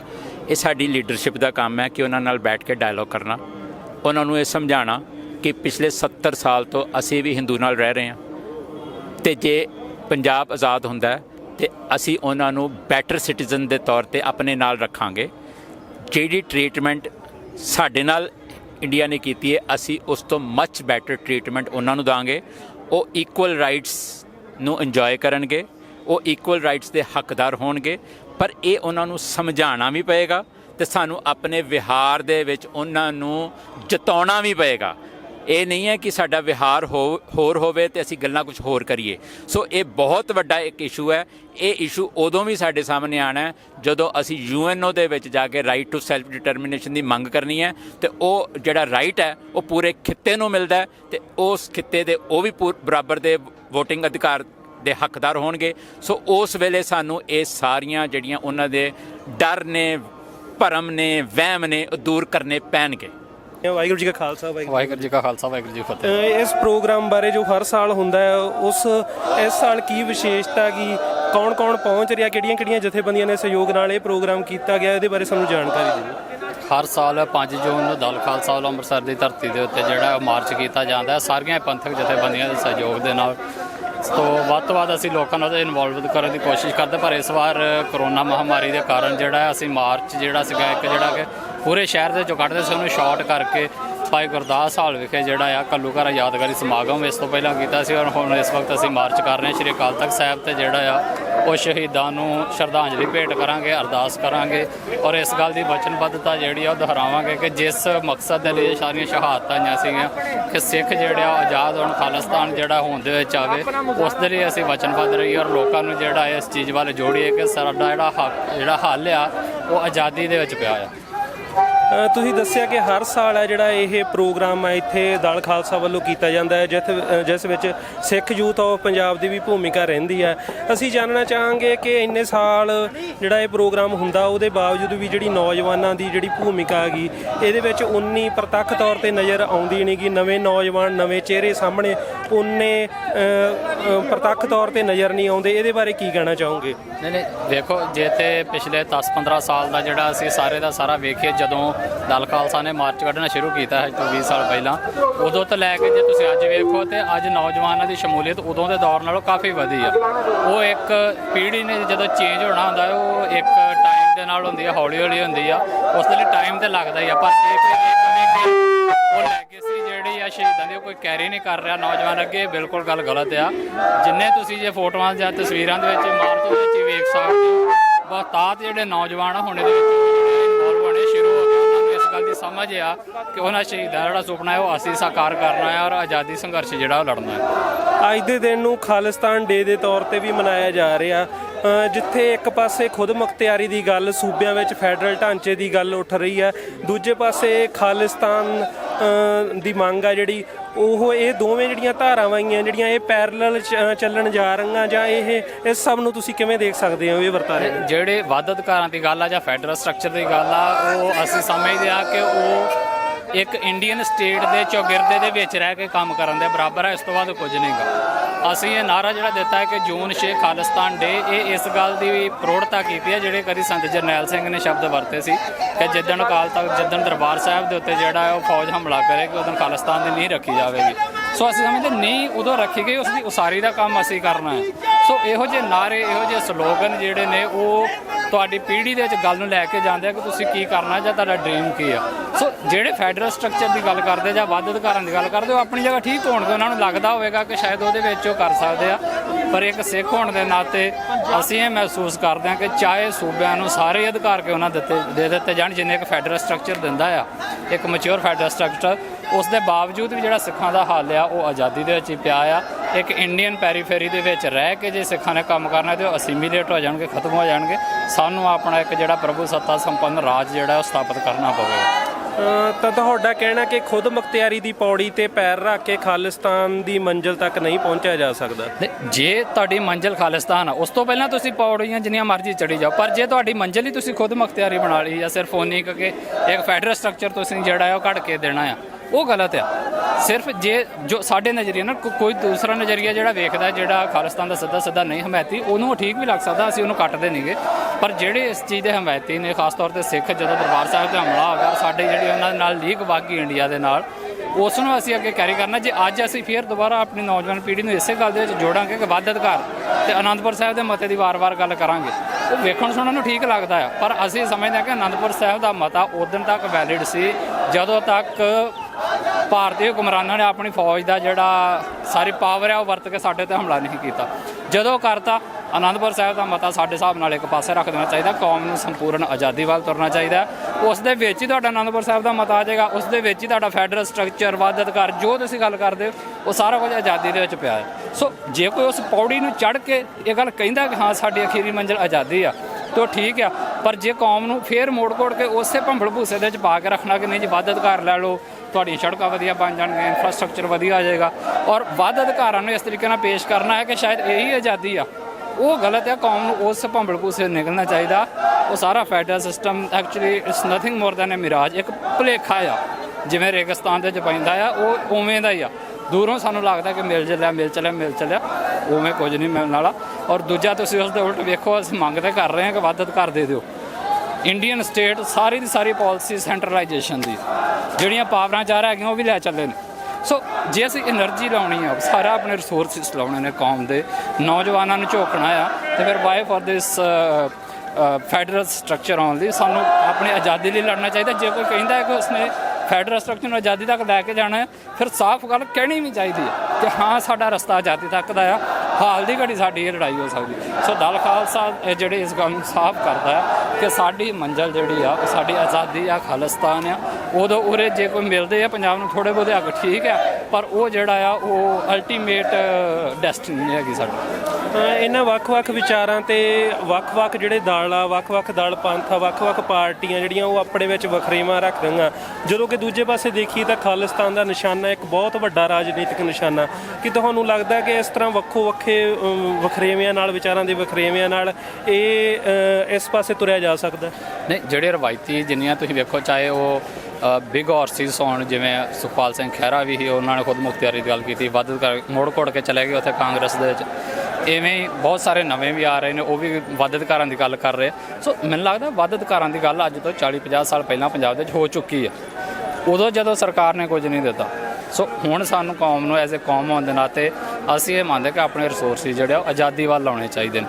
ਠੀਕ ਹੈ, ਸਾਰਿਆਂ ਦੀ ਇਸ ਗੱਲ ਦੇ ਵਿੱਚ ਇੱਕ ਸੁਰਤਾ ਨਹੀਂ ਹੋ ਸਕਦੀ ਜੇ ਸਾਰੇ ਇਹ ਨਹੀਂ ਸੋਚਦੇ ਕਿ ਹਾਂ ਮੈਂ ਆਜ਼ਾਦੀ ਤੱਕ ਚਲਿਆ ਜਾਵਾਂਗਾ, ਜਾਂ ਉਹ ਵਿਦਿਨ ਇੰਡੀਅਨ ਸਿਸਟਮ ਦੇ ਵਿੱਚ ਉਹਨਾਂ ਨੂੰ ਐਂ ਲੱਗਦਾ ਕਿ ਸ਼ਾਇਦ ਇਹ ਇੱਕ ਬਹੁਤ ਹੀ ਹੌਟ ਸਟੈਪ ਆ, ਜਾਂ ਇੱਕ ਬੜਾ ਹੀ ਜਿਹੜਾ ਸਖਤ ਕਦਮ ਜਿਹੜਾ ਆ ਉਹ ਹੋਵੇਗਾ ਕਿ ਉਹਨਾਂ ਦੀ ਡੇਲੀ ਲਾਈਫ ਸਟਾਈਲ ਜਿਹੜਾ ਵਾ ਉਹਦੇ ਨਾਲ ਇੰਪੈਕਟ ਹੋਵੇਗਾ। ਸੋ ਉਸ ਚੀਜ਼ ਨੂੰ ਵੇਖਦੇ ਹੋ ਸਕਦਾ ਪਿੱਛੇ ਵੀ ਹਟਦੇ ਹੋਣ, ਜਾਂ ਉਹ ਇੱਕ ਲਿਮਟ ਤੱਕ ਹੀ ਰਹਿੰਦੇ ਹੋਣ, ਪਰ ਇੱਕ ਇੰਡੀਪੈਂਡੈਂਸ ਐਜ਼ ਅ ਗੋਲ ਦਾ ਸਲੋਗਨ ਲੈ ਕੇ ਚੱਲਣ ਵਾਲੀ ਜਥੇਬੰਦੀ ਦਲ ਖਾਲਸਾ ਦੇ ਨੁਮਾਇੰਦੇ ਹੋਣ ਦੇ ਨਾਤੇ ਅਸੀਂ ਇਹ ਸਾਫ਼ ਤੇ ਸਪਸ਼ਟ ਕਰਦੇ ਹਾਂ ਕਿ ਸਾਡਾ ਸਿੱਖਾਂ ਦਾ ਆਜ਼ਾਦੀ ਤੋਂ ਉਰੇ ਇੱਕ ਰੱਤੀ ਵੀ ਹੱਲ ਨਹੀਂ।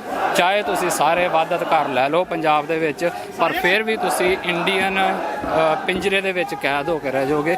ਹੱਲ ਹਰ ਚੀਜ਼ ਦਾ ਜਿਹੜਾ ਸਾਡੀ ਆਜ਼ਾਦੀ ਦੇ ਵਿੱਚ ਪਿਆ, ਖਾਲਿਸਤਾਨ ਦੇ ਵਿੱਚ ਪਿਆ। ਜਿਹੜੀਆਂ ਅਲੱਗ-ਅਲੱਗ ਪਾਰਟੀਆਂ ਦੀ ਆਪਾਂ ਗੱਲ ਕੀਤੀ ਕਿ ਉਹ ਇੱਕ ਨਿਸ਼ਾਨੇ ਤੇ ਹੀ ਇਕੱਠੀਆਂ ਹੋ ਸਕਦੀਆਂ, ਪਰ ਤੁਹਾਨੂੰ ਲੱਗਦਾ ਕਿ ਜਦੋਂ ਆਪਾਂ ਵੱਖੋ-ਵੱਖਰੇ ਵਿਚਾਰਾਂ ਤੇ ਤੁਰਦੇ ਆ, ਉਹਨਾਂ 'ਚ ਇੱਕ ਸੁਰਤਾ ਨਹੀਂ ਹੁੰਦੀ, ਤਾਂ ਇਹ ਕਿਤੇ ਨਾ ਕਿਤੇ ਲੜਾਈ ਕਮਜ਼ੋਰ ਹੁੰਦੀ ਆ? ਨਹੀਂ, ਉਹ ਵੀ ਚੀਜ਼ ਹੈ, ਪਰ ਉਹਦੇ 'ਚ ਇੱਕ ਚੀਜ਼ ਹੋਰ ਵੀ ਬੜੀ ਆ। ਵੇਖੋ, ਜਿਹੜਾ ਫੈਡਰਲ ਸਿਸਟਮ ਆ ਜਾਂ ਵੱਧ ਅਧਿਕਾਰਾਂ ਦੀ ਗੱਲ ਆ, ਉਹਦੇ ਵਿੱਚ ਇੱਕ ਬੜੀ ਡੇਂਜਰਸ ਚੀਜ਼ ਵੀ ਪਈ ਹੋਈ ਆ। ਉਹ ਇਹ ਆ ਕਿ ਮੰਨ ਲਓ ਕੱਲ੍ਹ ਨੂੰ ਇੰਡੀਆ ਜਿਹੜੀ ਆ ਉਹ ਇਸ ਚੀਜ਼ ਲਈ ਆਪਣਾ ਮਨ ਬਣਾ ਲਏਗਾ, ਠੀਕ ਆ ਸੂਬਿਆਂ ਨੂੰ ਤੁਸੀਂ ਵੱਧ ਅਧਿਕਾਰ ਦੇ ਦਿਓ, ਇੱਕ ਖੂਬਸੂਰਤ ਗੁਲਦਸਤਾ ਜਿਹੜਾ ਆ ਉਹ ਪੰਜਾਬੀਆਂ ਨੂੰ ਦੇ ਦਿੱਤਾ ਜਾਵੇਗਾ, ਇੱਥੇ ਦੀਆਂ ਬਹੁਤ ਸਾਰੀਆਂ ਪਾਰਟੀਆਂ ਦੇ ਵਿੱਚ ਖੁਸ਼ ਹੋ ਜਾਣਗੀਆਂ। ਸੋ ਉਹਦੇ ਨਾਲ ਕੀ ਹੋਵੇਗਾ, ਉਹ ਇੱਕ ਤਰੀਕੇ ਦੇ ਨਾਲ ਜਿਹੜਾ ਪ੍ਰੋ ਇੰਡੀਪੈਂਡੈਂਸ ਵਾਲਾ ਥੋਟ ਆ, ਜਿਹੜਾ ਸਾਡਾ ਆਜ਼ਾਦੀ ਵਾਲਾ ਥੋਟ ਆ, ਉਹਨੂੰ ਉਹ ਪਿੱਛੇ ਧੱਕ ਦੇਗਾ। ਉਹ ਕਹੇਗਾ ਹੁਣ ਵੇਖੋ ਆ ਕਿੰਨਾ ਵਧੀਆ ਸਭ ਕੁਝ ਠੀਕ ਆ। ਸੋ ਇਹ ਬਰੀਕ ਜਿਹੀਆਂ ਗੱਲਾਂ ਆ ਜਿਹੜੀਆਂ ਸਾਨੂੰ ਪੜ੍ਹਨੀਆਂ, ਵਿਚਾਰਨੀਆਂ, ਸੋਚਣੀਆਂ ਚਾਹੀਦੀਆਂ ਆ ਕਿ ਜਿਹੜਾ ਇਹ ਵੱਧ ਅਧਿਕਾਰ ਫੈਡਰਲ ਢਾਂਚਾ ਸਾਡੀ ਇੰਡੀਪੈਂਡੈਂਸ ਨੂੰ, ਜਿਹੜਾ ਪ੍ਰੋ ਇੰਡੀਪੈਂਡੈਂਸ ਥੋਟ ਆ, ਉਹਨੂੰ ਹੋਰ ਪਿੱਛੇ ਧੱਕਦਾ ਹੈ, ਸਾਡੀ એનર્ਜੀ ਨੂੰ ਖਰਾਬ ਕਰ ਰਿਹਾ। ਸਾਨੂੰ ਹੁਣ ਠੋਕ ਵਜਾ ਕੇ ਇੱਕ ਤਾਣ ਕੇ ਗੱਲ ਕਹਿ ਦੇਣੀ ਚਾਹੀਦੀ ਆ, ਜਿੰਨੀ ਅਗਲੀ ਪੀੜ੍ਹੀ ਆ ਰਹੀ ਆ, ਕਿ ਸਾਡਾ ਆਜ਼ਾਦੀ ਤੋਂ ਉਰੇ ਜਿਹੜਾ ਕੋਈ ਹੱਲ ਨਹੀਂ, ਸਾਡਾ ਫੈਡਰਲ ਸਟਰਕਚਰ ਦੇ ਵਿੱਚ ਕੋਈ ਹੱਲ ਨਹੀਂ। ਠੀਕ ਹੈ, ਸਦੀਵੀ ਹੱਲ ਜਿਹੜਾ ਇੱਕ ਵਕਤੀ ਹੱਲ ਜਿਹੜਾ ਹੋ ਸਕਦਾ, ਪਰ ਸਦੀਵੀ ਹੱਲ ਜਿਹੜਾ ਆਜ਼ਾਦੀ 'ਚ, ਇਹ ਗੱਲ ਜਦੋਂ ਤੱਕ ਸਾਡੀ ਪੀੜ੍ਹੀ ਨਹੀਂ ਕਵੇਗੀ ਜਾਂ ਇਸ ਦੇ ਲਈ ਜਦੋਂ ਵੱਧ ਨਹੀਂ ਹੋਵੇਗੀ, ਸੋ ਇਹ ਸਾਰਾ ਕੁਝ ਬਾਕੀ ਜਿਹੜਾ ਉਹ ਸਿਰਫ waste of time, waste of resources ਹੋਵੇਗਾ। ਅਲਟੀਮੇਟਲੀ ਫਿਰ ਸਾਰੇ ਦਾ ਸਾਰਾ ਜਿਹੜਾ ਅਸੀਂ ਇੰਡੀਅਨ ਪਿੰਜਰੇ ਦੇ ਵਿੱਚ ਕੈਦ ਹੋ ਕੇ ਰਹਿ ਜਾਵਾਂਗੇ। ਵਾਹਿਗੁਰੂ ਜੀ ਖਾਲਸਾ ਜੀ। ਸਾਹਿਬ ਵਾਹਿਗੁਰੂ ਜੀ ਕੀ ਫਤਿਹ ਜੀ। ਤੁਹਾਡੇ ਤੋਂ ਜਾਣਨਾ ਚਾਹਾਂਗੇ ਮੌਜੂਦਾ ਦੌਰ ਦੇ ਵਿੱਚ ਜਿਵੇਂ ਕਿ ਕਿਸਾਨ ਸੰਘਰਸ਼ ਵੀ ਚੱਲ ਰਿਹਾ ਹੈਗਾ ਤੇ ਦੂਜੇ ਪਾਸੇ ਖਾਲਿਸਤਾਨ ਪੱਖੀ ਮੂਵਮੈਂਟ ਹੈ ਜਿਹੜੀ ਉਹ ਵੀ ਆਪਣੇ ਜੋਰਾਂ ਸ਼ੋਰਾਂ ਨਾਲ ਪੰਜਾਬ ਦੇ ਵਿੱਚ ਹੈ ਜਿਹੜੇ ਉਹ ਹੁਣ ਫੇਰ ਉਲਾਰੂ ਹੋਈ ਹੈ ਤੇ ਤੁਸੀਂ ਕੀ ਦੇਖਦੇ ਹੋ ਜਿਹੜੇ ਕਿ ਨੌਜਵਾਨ ਹੁਣ ਵੱਡੀ ਪੱਧਰ ਤੇ ਜਿਵੇਂ ਕਿ ਦੀਪ ਸਿੱਧੂ ਦਾ ਆਪਾਂ ਨਾਮ ਲਈਏ ਜਿਹਦੇ ਕਰਕੇ ਵੱਖ-ਵੱਖ ਨੌਜਵਾਨ ਤਬਕਾ ਜਿਹੜਾ ਉਹ ਇੱਕ ਫੇਰ ਸੰਤਾਂ ਦੇ ਨਾਮ ਨਾਲ ਜਾਣੂ ਹੋਇਆ, ਨਾਮ ਨਾਲ ਜੁੜਨਾ ਸ਼ੁਰੂ ਹੋਇਆ ਹੈਗਾ ਤੇ ਜਿਹੜਾ ਪੰਜਾਬ ਹੈ ਉਹ ਸਟੇਟ ਨਾਲ ਸਿੱਧੀ ਟੱਕਰ ਇੱਕ ਵਾਰ ਫੇਰ ਤੋਂ ਲੈ ਰਿਹਾ ਹੈਗਾ। ਇਹਨਾਂ ਹਾਲਾਤਾਂ ਨੂੰ ਕਿਵੇਂ ਤੁਸੀਂ ਦੇਖਦੇ ਹੋ ਤੇ ਇਹ ਖਾਲਿਸਤਾਨ ਦੀ ਲੜਾਈ ਦੇ ਵਿੱਚ ਕਿਵੇਂ ਯੋਗਦਾਨ ਪਾ ਸਕਦੇ ਆ? ਵੇਖੋ ਜੀ, ਕਿਸਾਨ ਅੰਦੋਲਨ 3 ਕਿਸਾਨੀ ਕਾਲੇ ਬਿੱਲਾਂ ਨੂੰ ਲੈ ਕੇ ਕੀਤਾ ਜਾ ਰਿਹਾ ਵਾ, ਉਹ ਉੱਥੋਂ ਤੱਕ ਸੀਮਤ ਆ। ਖਾਲਿਸਤਾਨ ਦਾ ਸੰਘਰਸ਼ ਖਾਲਸਾ ਪੰਥ ਦਾ ਸੰਘਰਸ਼ ਹੈ ਤੇ ਖਾਲਸਾ ਪੰਥ ਇਹਦੇ ਵਾਸਤੇ ਵੀ ਤੇ ਨਾਲ ਕਿਉਂਕਿ ਕਿਸਾਨ ਨੂੰ ਰੋਲ ਮਾਡਲ ਗੁਰੂ ਨਾਨਕ ਪਾਤਸ਼ਾਹ ਨੇ ਹੀ ਬਖਸ਼ਿਆ ਸੀ ਤੇ ਉਹ ਕਿਸਾਨੀ ਅੰਦੋਲਨ ਦੇ ਵਿੱਚ ਵੀ ਹਿੱਸਾ ਲੈ ਰਿਹਾ। ਪਰ ਜੇ ਕਿਸਾਨ ਲੀਡਰਸ਼ਿਪ ਪੂਰਨ ਸੁਹਿਰਦ ਹੁੰਦੀ ਤੇ ਉਹ ਇਸ ਕਿਸਾਨੀ ਅੰਦੋਲਨ ਜਿਹੜਾ ਪੂਰੇ ਹਿੰਦੁਸਤਾਨ ਵਿੱਚ ਫੈਲ ਗਿਆ ਸੀ, ਪੂਰੇ ਹਿੰਦੁਸਤਾਨ ਦੇ ਹਰ ਕਿਸਾਨ ਨੇ ਦੀ ਸਪੋਰਟ ਕੀਤੀ, ਇਹਨੂੰ ਕ੍ਰਾਂਤੀ ਬਣਾ ਕੇ ਤੇ ਸੱਤਾ ਤਬਦੀਲੀ ਕਰਦੀ।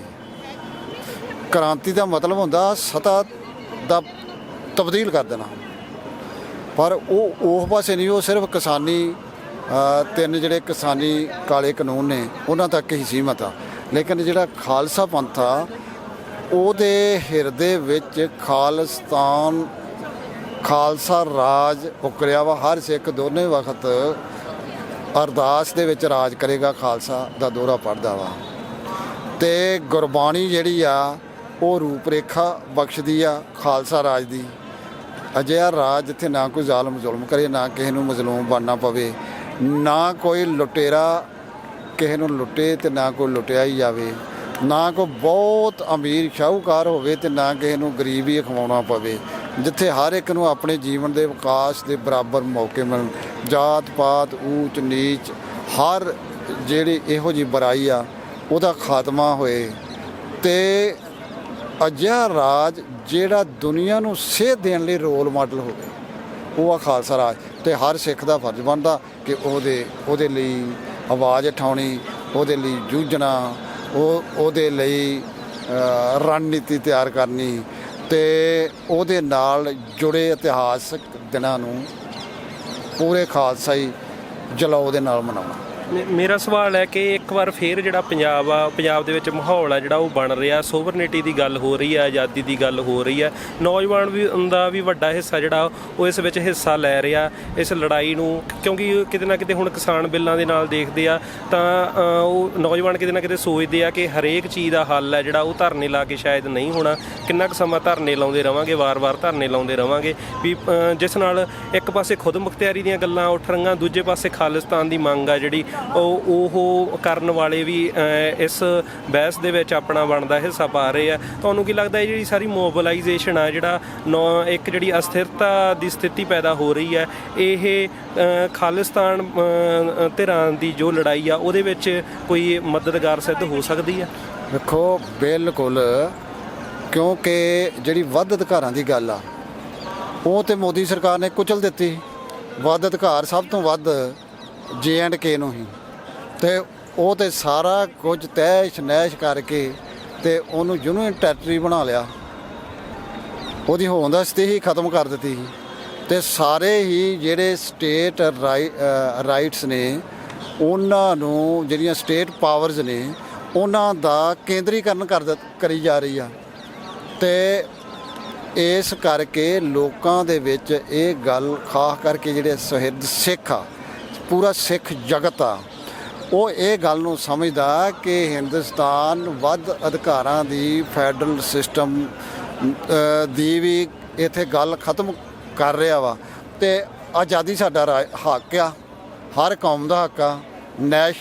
ਸਾਡੀ ਨੈਸ਼ਨਲਿਟੀ ਰਹੀ ਆ, ਸਾਡੀ ਕੌਮੀਅਤ ਰਹੀ ਆ ਖਾਲਸਾ ਰਾਜ ਦੇ ਸਮੇਂ ਤੇ ਅਸੀਂ ਉਹਨੂੰ ਪ੍ਰਾਪਤ ਕਰਨਾ ਵਾ। ਹਰ ਸਿੱਖ ਇਹ ਸੋਚਦਾ ਵਾ ਤੇ ਉਹ ਜਿਹੜੀ ਸੋਚ ਆ ਸਿੱਖ ਹਿਰਦਿਆਂ ਦੇ ਵਿੱਚ ਪਨਪ ਰਹੀ ਤੇ ਵੱਧ ਫੁੱਲ ਰਹੀ ਆ, ਉਹ ਸਹਾਈ ਹੋਏਗੀ, ਕਿਉਂਕਿ ਸਾਰੀਆਂ ਸਮੱਸਿਆਵਾਂ ਦਾ ਜਿਹੜੀਆਂ ਖਾਲਸਾ ਪੰਥ ਨੂੰ ਦਰਪੇਸ਼ ਨੇ ਉਹਨਾਂ ਦਾ ਇੱਕੋ ਇੱਕ ਹੱਲ ਪੂਰਨ ਪ੍ਰਭੂਸੱਤਾ ਸੰਪੰਨ ਖਾਲਿਸਤਾਨ ਆ, ਜਿਹਦੀ ਰੂਪਰੇਖਾ ਗੁਰਬਾਣੀ ਵਿੱਚ ਦਰਜ ਆ ਤੇ ਜਿਹਨੂੰ ਸਾਕਾਰ ਕਰਨ ਲਈ ਗੁਰੂ ਮਹਾਰਾਜ ਨੇ ਖਾਲਸੇ ਤੇ ਬਖਸ਼ਾਂ ਕੀਤੀਆਂ ਤੇ ਉਹ ਦੋਹਰਾ ਅਰਦਾਸ ਦੇ ਵਿੱਚ ਸ਼ਾਮਲ ਆ। ਖਾਲਸਾ ਹਰ ਰੋਜ਼ ਬਣਦਾ। ਮੇਰਾ ਅਗਲਾ ਸਵਾਲ ਇਹ ਹੈ ਕਿ ਹੁਣ ਜਦੋਂ ਇੱਥੇ ਹਰ ਸਾਲ ਪਿਛਲੇ 20 ਸਾਲਾਂ ਤੋਂ ਜਿਹੜਾ ਜਿਵੇਂ ਕਿ ਦਲ ਖਾਲਸਾ ਵੱਲੋਂ ਵੀ ਇੱਥੇ ਮਾਰਚ ਕੀਤਾ ਜਾ ਰਿਹਾ, ਪਰ ਇਸ ਦੇ ਬਾਵਜੂਦ ਵੀ ਖਾਲਿਸਤਾਨ ਪੱਖੀ ਧਿਰਾਂ ਗੀਆਂ ਜਿਹੜੀਆਂ ਪੰਥਕ ਧਿਰਾਂ ਦੀ ਜੇ ਆਪਾਂ ਗੱਲ ਕਰੀਏ, ਉਹ ਕਿਤੇ ਨਾ ਕਿਤੇ ਵਿਚਾਰਾਂ ਦੇ ਵਖਰੇਵੇਂ ਕਰਕੇ ਆਪਸ 'ਚ ਵੰਡੀਆਂ ਹੋਈਆਂ, ਕਿਤੇ ਨਾ ਕਿਤੇ ਉਹਨਾਂ 'ਚ ਭੇਦਭਾਵ ਆ, ਜਿਸ ਕਰਕੇ ਬਹੁਤ ਛੋਟੇ ਛੋਟੇ ਗਰੁੱਪ ਆ ਜਿਹੜੇ ਉਹ ਬਣੇ ਹੋਏ ਆ ਤੇ ਕੌਮ ਦੀ ਜਿਹੜੀ ਤਾਕਤ ਆ ਉਹ ਵਿਖਰੀ ਪਈ ਆ। ਤੁਹਾਨੂੰ ਲੱਗਦਾ ਕਿ ਕਿਸੇ ਨਿਸ਼ਾਨੇ ਤੇ ਜਾਂ ਕਿਸ ਤਰ੍ਹਾਂ ਇਹ ਇਕੱਠੀ ਹੋ ਕੇ ਜਾਂ ਇਹ ਜਿਹੜੀ ਲੜਾਈ ਆ ਇਹ ਤਾਕਤਵਰ ਹੋ ਸਕਦੀ ਆ, ਜਾਂ ਇਸ ਨੂੰ ਇਸ ਦੀਆਂ ਕਮਜ਼ੋਰੀਆਂ ਨੂੰ ਕਿਵੇਂ ਦੂਰ ਕੀਤਾ ਜਾ ਸਕਦਾ? ਵੇਖੋ, ਇਹ ਗੱਲ ਤੁਹਾਡਾ ਸਵਾਲ ਜਿਹੜਾ ਇਹ ਬਿਲਕੁਲ ਠੀਕ ਆ। ਵੱਖਰੀਆਂ ਛੋਟੀਆਂ ਜਥੇਬੰਦੀਆਂ ਬੰਦੀਆਂ ਇਹ ਪ੍ਰਾਪਤੀ ਨਹੀਂ ਕਰ ਸਕਦੀਆਂ। ਇਹ ਇੱਕ ਆਪਣਾ ਛੋਟਾ ਇੱਕ ਰੋਲ ਅਦਾ ਕਰਦੀਆਂ ਨੇ ਕਿ ਇਹਨਾਂ ਦਿਨਾਂ ਦੇ ਉੱਤੇ ਆਪਣਾ ਜਿਹੜਾ ਵਾ ਪ੍ਰਦਰਸ਼ਨ ਕੀਤਾ ਜਾਵੇ ਕਿ ਅਸੀਂ ਚਾਹੁੰਦੇ ਹਾਂ, ਕਿਉਂਕਿ ਲੈਕ ਆਫ ਲੀਡਰਸ਼ਿਪ ਆ। ਲੀਡਰਸ਼ਿਪ ਜਿਹੜੀ ਆ ਯੋਗ ਲੀਡਰਸ਼ਿਪ ਹੁੰਦੀ ਹੈ, ਜਿਹੜੀ ਸਰਬ ਪ੍ਰਵਾਨਿਤ ਯੋਗ ਲੀਡਰਸ਼ਿਪ ਜਿਹਨੂੰ ਕਿਹਾ ਜਾਂਦਾ, ਜਿਹਨੂੰ ਸਾਰੇ ਪ੍ਰਵਾਨ ਕਰ ਲੈਣ। ਜਿੰਨਾ ਚਿਰ ਸਾਰੇ ਮਿਲ ਕੇ ਜਿਹੜਾ ਇੱਕ ਦੂਜੇ ਵਿਰੁੱਧ ਸ਼ਖਸੀਅਤ ਟਕਰਾਅ ਬਣਿਆ ਵਾ ਉਹਨੂੰ ਖਤਮ ਕਰਕੇ, ਇੱਕ ਦੂਜੇ ਤੇ ਬੇਭਰੋਸਗੀ ਬਣੀ ਆ ਉਹਨੂੰ ਖਤਮ ਕਰਕੇ ਤੇ ਇੱਕ ਸੁਰਤਾ ਵਿੱਚ ਆ ਕੇ ਗੁਰੂ ਪੰਥ ਨੂੰ ਸਮਰਪਿਤ ਹੋ ਕੇ ਗੁਰੂ ਪੰਥ ਦਾ ਬਖਸ਼ਿਆ ਜਿਹੜਾ ਗੁਰੂ ਪੰਥ ਦਾ ਰਾਜਨੀਤਿਕ ਨਿਸ਼ਾਨਾ ਵਾ ਉਹਨੂੰ ਪ੍ਰਾਪਤ ਕਰਨ ਵਾਸਤੇ ਇੱਕ ਸੁਰ ਨਹੀਂ ਹੁੰਦੇ, ਉਹਨਾਂ ਚਿਰ ਪ੍ਰਾਪਤੀ ਨਹੀਂ ਹੋ ਸਕਦੀ। ਬੜੀ ਔਖੀ ਆ ਪ੍ਰਾਪਤੀ, ਏਕਤਾ ਵਿੱਚ ਆ ਪ੍ਰਾਪਤੀ, ਖੰਡਾਅ ਵਿੱਚ ਨਹੀਂ। ਤੇ ਸਾਨੂੰ ਸਾਰਿਆਂ ਨੂੰ ਯਤਨਸ਼ੀਲ ਰਹਿਣਾ ਚਾਹੀਦਾ ਕਿ ਇਹ ਜਿਹੜੀਆਂ ਕਮਜ਼ੋਰੀਆਂ ਨੇ ਉਹਨਾਂ ਨੂੰ ਦੂਰ ਕਰਕੇ ਗੁਰੂ ਮਹਾਰਾਜ ਦੇ ਬਖਸ਼ੇ ਹੋਏ ਮਾਰਗ ਦੇ ਉੱਤੇ ਤੇ ਜਿਹੜੇ ਸ਼ਹੀਦਾਂ ਨੇ ਸਮੇਂ ਮੀਲ ਪੱਥਰ ਗੱਡੇ ਨੇ, ਜਿਹੜੇ ਰਸਤੇ ਦੇ ਵਿੱਚ ਕਦਮ ਲਾਏ ਨੇ, ਉਹਨਾਂ ਕਦਮਾਂ ਦੇ ਉੱਤੇ ਚੱਲ ਕੇ ਪ੍ਰਾਪਤੀ। ਤੁਹਾਡਾ ਸੰਘਰਸ਼ ਦਾ ਜਿਹੜਾ ਉਹ ਲੰਮਾ ਤਜਰਬਾ ਰਿਹਾ ਤੇ ਮੌਜੂਦਾ ਦੌਰ ਤੇ ਹਾਲਾਤਾਂ ਤੇ ਵੀ ਤੁਸੀਂ ਤਿੱਖੀ ਨਜ਼ਰ ਬਣਾਈ ਹੋਈ ਆ, ਉਹਨੂੰ ਦੇਖਦੇ ਹੋਏ ਤੁਸੀਂ ਜਿਹੜਾ ਨੇੜਲਾ ਭਵਿੱਖ ਹੈ ਇਸ ਲੜਾਈ ਦਾ ਕੀ ਦੇਖਦੇ ਹੋ? ਦੇਖੋ, ਨੇੜਲਾ ਭਵਿੱਖ ਤੇ ਇਹ ਆ ਕਿ ਹਿੰਦੁਸਤਾਨ ਡੁੱਬਣ ਵਾਲਾ ਵਾ। ਹਿੰਦੁਸਤਾਨ ਦੀ ਜਿਹੜੀ ਲੀਡਰਸ਼ਿਪ ਆ, ਪੋਲੀਟੀਕਲ ਲੀਡਰਸ਼ਿਪ, ਤੇ ਹਿੰਦੁਸਤਾਨ ਦੀ ਜਿਹੜੀ ਸਰਕਾਰ ਆ, ਉਹਦਾ ਕੀ ਨਿਸ਼ਾਨਾ ਕਿ ਇਸ ਦੇਸ਼ ਨੂੰ ਹਿੰਦੂ ਹਿੰਦੁਸਤਾਨ ਵਿੱਚ ਬਦਲਣਾ। ਹਰ ਜਿਹੜੀ ਕੌਮ ਇੱਥੇ ਬਾਕੀ ਕੌਮਾਂ ਰਹਿੰਦੀਆਂ ਨੇ, ਮੁਸਲਮਾਨ ਵੀ ਨੇ, ਕ੍ਰਿਸਚਨ ਵੀ ਨੇ ਜਿਨ੍ਹਾਂ ਵਿੱਚ, ਤੇ ਖਾਸ ਕਰਕੇ ਸਿੱਖ ਨੇ, ਉਹਨਾਂ ਨੂੰ ਵੀ ਵੈਰ ਭਾਵਨਾ ਦੇ ਨਾਲ ਵਹਿੰਦੇ ਆ। ਤੇ ਜਿਹੜੀ ਪੋਲੀਟੀਕਲ ਲੀਡਰਸ਼ਿਪ ਇੱਥੋਂ ਦੇ ਰਹਿਣ ਵਾਲੇ ਲੋਕਾਂ ਦੇ ਨਾਲ ਨਫ਼ਰਤ ਕਰੇ, ਵੈਰ ਭਾਵਨਾਵਾਂ ਦੇ ਨਾਲ ਉਹਨਾਂ ਦੇ ਨਾਲ ਵਰਤਾਓ ਕਰੇ, ਉਹ ਜ਼ਿਆਦਾ ਚਿਰ ਨਹੀਂ ਕੱਢ ਸਕਦੀ। ਤੇ ਹਿੰਦੁਸਤਾਨ ਹੁਣ ਖਤਮ ਹੋਣ ਵਾਲਾ ਵਾ ਤੇ ਇਹਦੇ ਖਾਤਮੇ ਲਈ ਤੇ ਆਪਣੀ ਪ੍ਰਾਪਤੀ ਲਈ ਹਰ ਕੌਮ ਨੂੰ ਜਿਹੜੀ ਆਪੋ ਆਪਣੀ ਆਜ਼ਾਦੀ ਲਈ ਲੜਦੀ ਆ, ਭਾਵੇਂ ਅਸਾਮੀ ਨੇ, ਕਸ਼ਮੀਰੀ ਨੇ, ਸਿੱਖ ਨੇ, ਹੋਰ ਕੌਮਾਂ ਨੇ, ਉਹਨਾਂ ਨੂੰ ਆਪਸੀ ਤਾਲਮੇਲ ਬਣਾ ਕੇ ਹਿੰਦੁਸਤਾਨ ਦੇ ਨਾਲ ਟੱਕਰ ਲੈਣੀ ਚਾਹੀਦੀ ਹੈ। ਅੱਜ ਜਿਹੜਾ ਉਹ ਮਾਰਚ ਕੀਤਾ ਜਾ ਰਿਹਾ ਪਿਛਲੇ 15-20 ਸਾਲਾਂ ਤੋਂ, ਇਹ ਲਗਾਤਾਰ ਆ ਜਿਹੜਾ ਦਲ ਖਾਲਸਾ ਦੇ ਵੱਲੋਂ ਉਚੇਚੇ ਤੌਰ ਤੇ ਇਹ ਜਿਹੜਾ 6 ਜੂਨ ਨੂੰ 1984 ਨੂੰ ਜਿਹੜੇ ਸ਼ਹੀਦ ਹੋਏ ਸੀ ਉਹਨਾਂ ਦੀ ਯਾਦ ਵਿੱਚ ਕੀਤਾ ਜਾ ਰਿਹਾ। ਇਸ ਦੀ ਤੁਸੀਂ ਹੁਣ ਤੱਕ ਦੀ ਇੰਨੇ ਸਾਲਾਂ ਤੋਂ ਕੀ ਪ੍ਰਾਪਤੀ ਦੇਖਦੇ ਹੋ? ਕੀ ਇਸ ਦੀ ਸਾਰਥਕਤਾ ਉਹ ਸਾਡੇ ਨਾਲ ਸਾਂਝੀ ਕਰੋ। ਬਹੁਤ ਵੱਡੀ ਸਾਰਥਕਤਾ ਹੈ। ਅਸੀਂ 10-15 ਸਾਲਾਂ ਤੋਂ ਲਗਾਤਾਰ ਇਹ ਕਰਦੇ ਆ ਰਹੇ ਹਾਂ ਸਿਰਫ ਆ 2 ਸਾਲ ਹੀ ਆ, ਇਸ ਸਾਲ ਤੇ ਪਿਛਲਾ ਸਾਲ ਹੈ ਜਿਹੜਾ ਕੋਵਿਡ ਕਰਕੇ ਬਿਲਕੁਲ ਛੋਟਾ ਰੱਖਿਆ ਵੀ 200 ਬੰਦੇ ਦਾ ਸਿਰਫ ਮਿਨੀਮਮ। ਨਹੀਂ ਤਾਂ ਪਹਿਲਾਂ ਅਸੀਂ ਘੱਟ ਤੋਂ ਘੱਟ ਵੀ ਸਾਡਾ ਜਿਹੜਾ ਮਾਰਚ ਸੀਗਾ 6-7 ਹਜ਼ਾਰ ਬੰਦੇ ਦਾ ਹੁੰਦਾ ਸੀਗਾ। ਅਸੀਂ ਦੇਖਿਆ ਕਿ ਜਦੋਂ ਦੇ ਅਸੀਂ ਮਾਰਚ ਸ਼ੁਰੂ ਕੀਤੇ ਆ, ਲੋਕਾਂ ਦੇ ਮਨਾਂ ਦੇ ਵਿੱਚੋਂ ਜਿਹੜਾ ਖਾਲਿਸਤਾਨ ਦੇ ਪ੍ਰਤੀ ਡਰ ਹੈ ਉਹ ਦੂਰ ਹੁੰਦਾ ਜਾਂਦਾ ਇਸ ਟਾਈਮ ਦੇ ਉੱਤੇ। ਇਸ ਟਾਈਮ ਲੋਕ ਨੌਜਵਾਨ ਜਿਹੜੇ ਮੁੰਡੇ ਆ ਉਹ ਖਾਲਿਸਤਾਨ ਦੇ ਪ੍ਰੋਗਰਾਮਾਂ ਦੇ ਉੱਤੇ ਵੱਧ ਚੜ੍ਹ ਕੇ ਆਉਂਦੇ ਆ। ਜੇ ਉਹਨਾਂ ਨੂੰ ਬੁਲਾਇਆ ਜਾਵੇ ਔਰ ਉਹਨਾਂ ਨੂੰ ਕਿਹਾ ਜਾਵੇ, ਅੱਜ ਜਦੋਂ ਅਸੀਂ ਕਿਸੇ ਨੂੰ ਨਹੀਂ ਸੀ ਬੁਲਾਇਆ, ਸਾਨੂੰ ਪਤਾ ਸੀਗਾ ਤਾਂ ਵੀ ਬੰਦਾ ਜਿਹੜਾ 200-300-400 ਮੁੰਡਾ ਨੌਜਵਾਨ ਇਹ ਸਾਰੇ ਖਾਲਿਸਤਾਨੀ ਜਿਹੜੇ ਇੱਥੋਂ ਹੋ ਗਏ ਆ। ਸੋ ਦਿਨ ਪਰ ਦਿਨ ਮਤਲਬ ਜਿਹੜੀ ਆ ਉਹ ਬਦਲਦੀ ਜਾ ਰਹੀ ਹੈ। ਦਿਨ ਪਰ ਦਿਨ ਲੋਕਾਂ ਦੇ ਵਿੱਚ ਹਿੰਦੁਸਤਾਨ ਦੇ ਪ੍ਰਤੀ ਨਫ਼ਰਤ ਹੁੰਦੀ ਜਾਂਦੀ ਹੈ। ਜਿੱਦਾਂ ਦੀਆਂ ਹਿੰਦੁਸਤਾਨ ਦੀਆਂ ਨੀਤੀਆਂ ਨੇ, ਜਿਸ ਤਰੀਕੇ ਨਾਲ ਹਿੰਦੁਸਤਾਨ ਐਕਟ ਬਣਾ ਰਿਹਾ, ਜਿਸ ਤਰੀਕੇ ਦੇ ਨਾਲ ਉਹਨਾਂ ਨੇ ਫੈਡਰਲ ਸਿਸਟਮ ਨੂੰ ਆਪਣੇ ਨੂੰ ਬਣਾਇਆ ਹੋਇਆ, ਰਾਜਾਂ ਦੇ ਵੱਧ ਅਧਿਕਾਰਾਂ ਦੀ ਗੱਲ ਕਰਦੇ ਆ। ਇਹ ਸਾਰੀ ਗੱਲ ਹੈ ਜਿਹੜੀ ਹਿੰਦੁਸਤਾਨ ਦੀ ਇਹ ਨੰਗੀ ਹੋ ਚੁੱਕੀ ਆ ਹੁਣ ਗੌਰਮੈਂਟ ਦੀ ਇਸ ਸਾਡੀ ਸੰਗਤ ਦੇ ਵਿੱਚ। ਔਰ ਜਿਹੜੀ ਸਾਧ ਸੰਗਤ ਹੈ, ਜਿੰਨੇ ਵੀ ਵੀਰ ਹੈ, ਇਹ ਸਾਰੇ ਇਕੱਠੇ ਹੋ ਰਹੇ ਨੇ। ਜਿੰਨੇ SC ST OBC ਕਲਾਸਾਂ ਨੇ ਉਹ ਸਾਰੀਆਂ ਦਿਨ ਪਰ ਦਿਨ ਇਕੱਠੀਆਂ ਹੋ ਰਹੀਆਂ ਨੇ। ਔਰ ਉਹ ਵੀ ਤੁਸੀਂ ਦੇਖਿਆ ਜੇ ਅੱਜ ਰਜਿੰਦਰ ਰਾਣਾ ਕਿੱਦਾਂ ਕਹਿੰਦਾ ਵੀ ਸਾਡੇ ਬਾਮ ਸਿੰਘ ਵਾਲਿਆਂ ਨੇ ਕਰਾਇਆ, ਉੱਥੇ ਸੰਤ ਪਿੰਡਰਾਂ ਦੇ ਸਭ ਤੋਂ ਵੱਡੇ ਪੋਸਟਰ ਲੱਗੇ ਹੋਏ ਸੀ। ਸੋ ਤੁਹਾਡੇ ਮੈਂ ਪਹਿਲੇ ਜਵਾਬ ਦੇ ਉੱਤੇ ਆਵਾਂ ਕਿ ਦਿਨ ਪਰ ਦਿਨ ਹੈ ਜਿਹੜੀ ਉਹ ਲੋਕਾਂ ਦੇ ਵਿੱਚ OBC ਕਲਾਸਾਂ ਦੇ ਵਿੱਚ, ਦਲਿਤ ਭਾਈਚਾਰੇ ਦੇ ਵਿੱਚ ਜਿਹੜੀ ਖਾਲਿਸਤਾਨ ਦੇ ਪ੍ਰਤੀ, ਸੰਤਾਂ ਦੇ ਪ੍ਰਤੀ ਜੋ ਉਹਨਾਂ ਦੀ ਬਣਾਈ ਹੋਈ ਸੀਗੀ ਉਹ ਬਿਲਕੁਲ ਤਸਵੀਰ ਆ ਜਿਹੜੀ ਉਹ ਬਦਲ ਗਈ ਆ।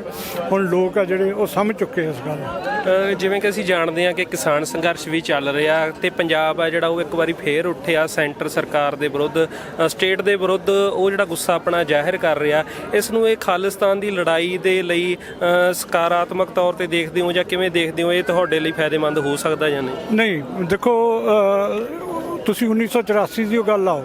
1984 ਦੇ ਵਿੱਚ ਜਿਹੜਾ ਇਹ ਇੱਥੇ ਅਟੈਕ ਹੋਇਆ ਦਰਬਾਰ ਸਾਹਿਬ ਦੇ ਉੱਤੇ, ਇਹ ਤੇ ਉਦੋਂ ਜਿਹੜੀ ਮੰਗ ਰੱਖੀ ਸੀ, ਜਿਹੜਾ ਧਰਮ ਯੁੱਧ ਮੋਰਚਾ ਲੱਗਿਆ ਸੀਗਾ, ਉਹ ਵੱਧ ਅਧਿਕਾਰਾਂ ਦੀ ਮੰਗ ਸੀਗੀ ਔਰ ਹਿੰਦੁਸਤਾਨ ਦੇ ਅਨੰਦਪੁਰ ਦਾ ਮਤਾ ਉਹਨੂੰ ਕਹਿੰਦੇ ਸੀਗੇ। ਤੇ ਅੱਜ ਵੀ ਉਹੀ ਲੋਕ ਅੱਜ ਵੀ ਅਨੰਦਪੁਰ ਦੇ ਮਤੇ ਦੀ ਗੱਲ ਕਰਦੇ ਆ। ਜਿਹੜਾ ਕਿਸਾਨਾਂ ਦਾ ਮਤਲਬ ਐਕਟ ਹੈ, ਜਿਹੜਾ ਕਿਸਾਨਾਂ ਦਾ ਐਕਟ ਹੈ, ਉਹ ਕੋਈ ਸਾਨੂੰ ਜਿਹੜੀ ਆ ਇਸ ਮੂਵਮੈਂਟ ਦੇ ਨਾਲ ਨਹੀਂ ਸਾਨੂੰ ਜੋੜ ਸਕਦਾ। ਉਹ ਤਾਂ ਉਹਦੇ 'ਚ ਵੱਧ ਅਧਿਕਾਰਾਂ ਵਾਲੀ ਉਹ ਗੱਲ ਦੇ ਵਿੱਚ ਸ਼ਾਮਲ ਹੈ ਵੀ ਸਾਨੂੰ ਵੱਧ ਅਧਿਕਾਰ ਦਿੱਤੇ ਜਾਣ।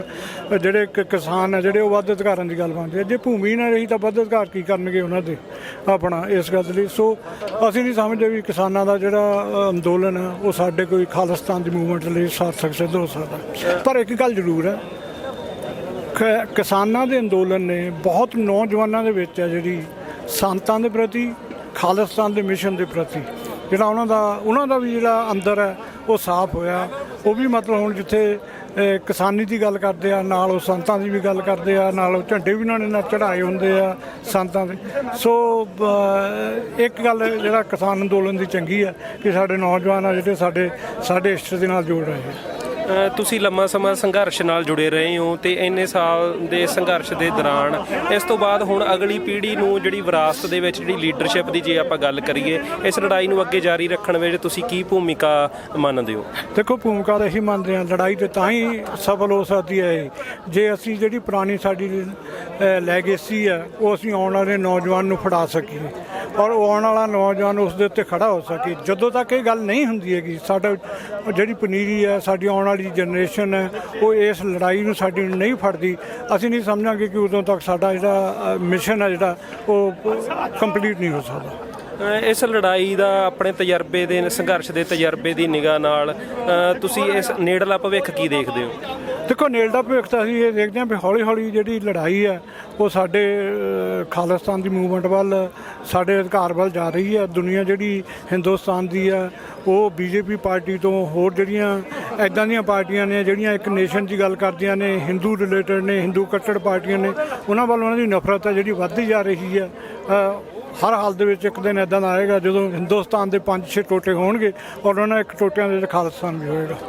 ਜਿਸ ਤਰ੍ਹਾਂ ਕਿ ਤੁਸੀਂ ਹਿੰਦੁਸਤਾਨ ਹਿੰਦੂ ਰਾਸ਼ਟਰ ਦੀ ਗੱਲ ਕੀਤੀ ਹੈ, ਦੇਸ਼ ਵਿੱਚ ਮਾਹੌਲ ਇਹੋ ਜਿਹਾ ਬਣ ਚੁੱਕਿਆ ਕਿ ਇੱਕ ਇੱਕ ਨਾਰਮਲ ਜਿਹੜਾ ਹਿੰਦੂ ਧਰਮ ਨਾਲ ਸੰਬੰਧਿਤ ਨਹੀਂ ਰੱਖਦਾ, ਹੋਰ ਕਿਸੇ ਵੀ ਧਰਮ ਨਾਲ ਸੰਬੰਧ ਰੱਖਦਾ, ਉਸ ਨੂੰ ਆਪਣਾ ਧਰਮ ਦੇ ਵਿੱਚ ਆਜ਼ਾਦੀ ਨਾਲ ਜਿਉਣਾ ਵੀ ਮੁਸ਼ਕਲ ਹੋਇਆ ਪਿਆ। ਉਸ ਦੇ ਸੰਦਰਭ ਵਿੱਚ ਦੇਖੀਏ ਤਾਂ ਖਾਲਿਸਤਾਨ ਇੱਕ ਬਹੁਤ ਐਕਸਟ੍ਰੀਮ ਮੰਗ ਲੱਗਦੀ ਆ ਤੇ ਇਹ ਬਹੁਤ ਵੱਡਾ ਲੋਕਾਂ ਨੂੰ ਹਊਆ ਲੱਗ ਸਕਦਾ ਹੈ। ਇਸ ਬਾਰੇ ਤੁਹਾਡਾ ਕੀ ਕਹਿਣਾ? ਨਹੀਂ ਇਹ ਕੋਈ ਗੱਲ ਨਹੀਂ ਹੈਗੀ। ਦੇਖੋ, ਜਿਹੜੀ ਮੈਂ ਇਹੀ ਗੱਲ ਕਹੀ ਸੀ ਵੀ ਹਿੰਦੁਸਤਾਨ ਦੇ ਵਿੱਚ ਜਿਹੜੀ ਰਿਲੀਜੀਅਸ ਹੈ, ਮੈਂ ਆਪਣੀ ਸਪੀਚ ਵੀ ਉੱਥੇ ਗੱਲ ਕਹੀ ਸੀਗੀ ਵੀ ਉਹ ਗੱਲ ਹਿੰਦੁਸਤਾਨ ਦੀ ਪਾਰਲੀਮੈਂਟ, ਅਮਰੀਕਾ ਦੀ ਪਾਰਲੀਮੈਂਟ 'ਤੇ ਕਈ ਵਾਰ ਗੱਲ ਉੱਠ ਚੁੱਕੀ ਹੈ ਕਿ ਹਿੰਦੁਸਤਾਨ ਦੀ ਸਰਕਾਰ ਹੈ ਜਿਹੜੀ ਉਹ ਰਿਲੀਜੀਅਸ ਤੌਰ ਦੇ ਉੱਤੇ ਲੋਕਾਂ ਦੇ ਜਿਹੜਾ ਧਰਮ ਅਧਿਕਾਰ ਹੈ ਉਹਦੀ ਖਰਾਬੀ ਕਰਦੀ ਹੈ, ਉਹਦੇ ਜਿਹੜੇ ਵਾਇਲੇਸ਼ਨ ਕਰਦੀ ਆ, ਉਹਦੇ ਜਿਹੜੇ ਐਕਟ ਹੈ ਉਹਦੀ ਵਾਇਲੇਸ਼ਨ ਕਰਦੀ ਆ।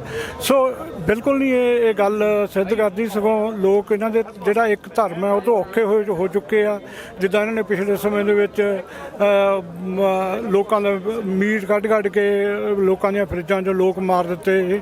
ਮੁਸਲਮਾਨ ਭਾਈਚਾਰੇ ਦੇ ਕਈ ਬੰਦੇ ਮਾਰੇ ਗਏ ਇਸੇ ਗੱਲ ਕਰਕੇ ਕਿ ਤੁਸੀਂ ਮੀਟ ਖਾਂਦੇ ਹੋ ਉੱਥੇ ਮੱਝ ਦਾ ਜਾਂ ਗਾਂ ਦਾ। ਸੋ ਇਹ ਗੱਲ ਸਭ ਬੁਰੀ ਲੱਗੀ ਆ ਬਹੁਤ ਲੋਕਾਂ ਨੂੰ। ਸੋ ਇਹ ਗੱਲ ਜਿਹੜੀ ਹੈ ਹਿੰਦੁਸਤਾਨ ਦੀ ਜਿਹੜਾ ਨੌਜਵਾਨ ਹੈ, ਹਿੰਦੁਸਤਾਨ ਦੀਆਂ ਬਾਕੀ ਮਿਨੋਰਟੀਆਂ ਨੇ ਉਹ ਇਹ ਸਮਝ ਚੁੱਕੀਆਂ ਨੇ ਕਿ ਜਿਹੜਾ ਹਿੰਦੂ ਆ ਉਹ ਗੱਲ ਕਿੱਧਰ ਨੂੰ ਲੈ ਕੇ ਜਾ ਰਿਹਾ। ਇਸ ਸਾਰੇ ਸੰਘਰਸ਼ ਦੇ ਦੌਰਾਨ 84 ਤੋਂ ਬਾਅਦ ਅਸੀਂ ਦੇਖਦੇ ਹਾਂ ਕਿ ਕਈ ਤਰ੍ਹਾਂ ਪੰਥਕ ਧਿਰਾਂ, ਜਿਹੜੀ ਪੰਥਕ ਤਾਕਤ ਆ ਉਹ ਅਲੱਗ-ਅਲੱਗ ਧਿਰਾਂ ਦੇ ਵਿੱਚ ਵੰਡੀ ਹੋਈ ਹੈ।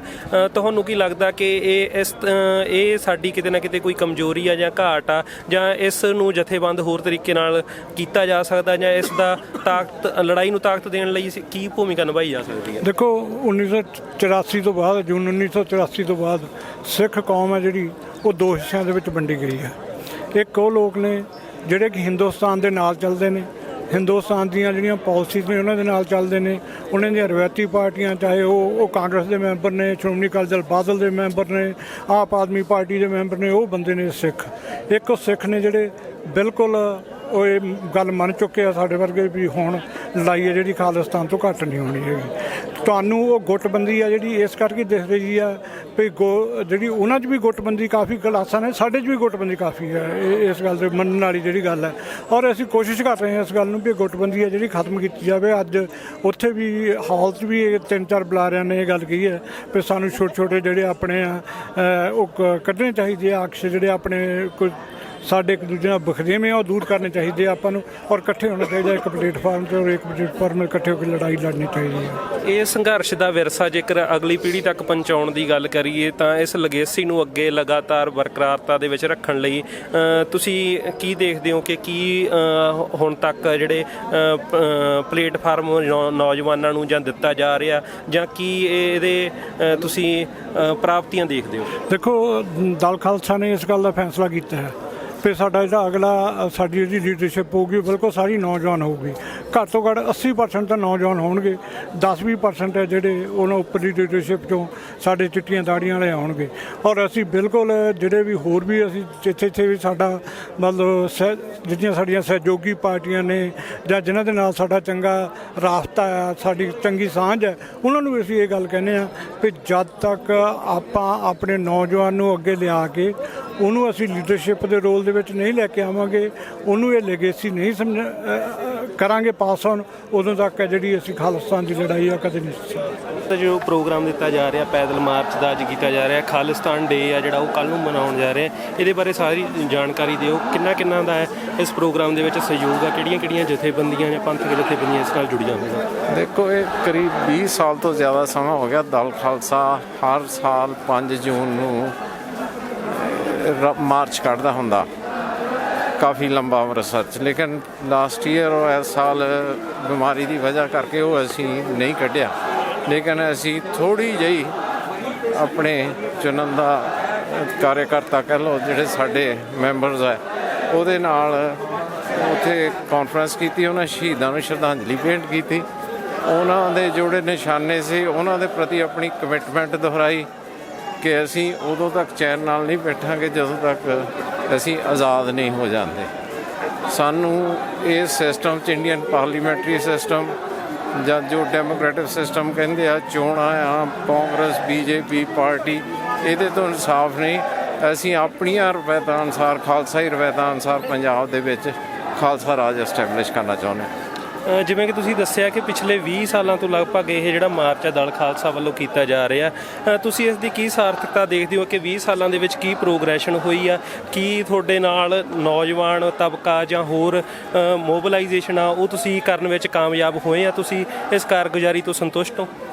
ਬਿਲਕੁਲ। ਕਈ ਵਾਰੀ ਹੁੰਦਾ ਹੈ ਕਿ ਲੜਾਈ ਜਾਰੀ ਰੱਖਣੀ ਵੀ ਬਹੁਤ ਵੱਡੀ ਗੱਲ ਹੁੰਦੀ ਹੈ। ਇਹਦੇ 'ਚ ਇਹ ਕੋਈ ਇੱਦਾਂ ਨਹੀਂ ਗਾ ਸਟੇਟ ਗ੍ਰਾਫ ਹੈ ਕਿ ਇੱਥੋਂ ਚੱਲੇ ਉੱਥੇ ਪਹੁੰਚ ਕੇ ਅਪਸ ਐਂਡ ਡਾਊਨਸ ਹੁੰਦੇ ਰਹਿੰਦੇ, ਲੇਕਿਨ ਮੂਵਮੈਂਟ ਨੂੰ ਅਲਾਈਵ ਰੱਖਣਾ, ਉਸ ਵਿਚਾਰਧਾਰਾ ਨੂੰ ਅਲਾਈਵ ਰੱਖ ਕੇ ਅੱਗੇ ਯੂਥ 'ਚ ਪਹੁੰਚਾਉਣਾ, ਇਹ ਵੀ ਲੀਡਰਸ਼ਿਪ ਦੀ ਜ਼ਿੰਮੇਵਾਰੀ ਹੁੰਦੀ ਹੈ।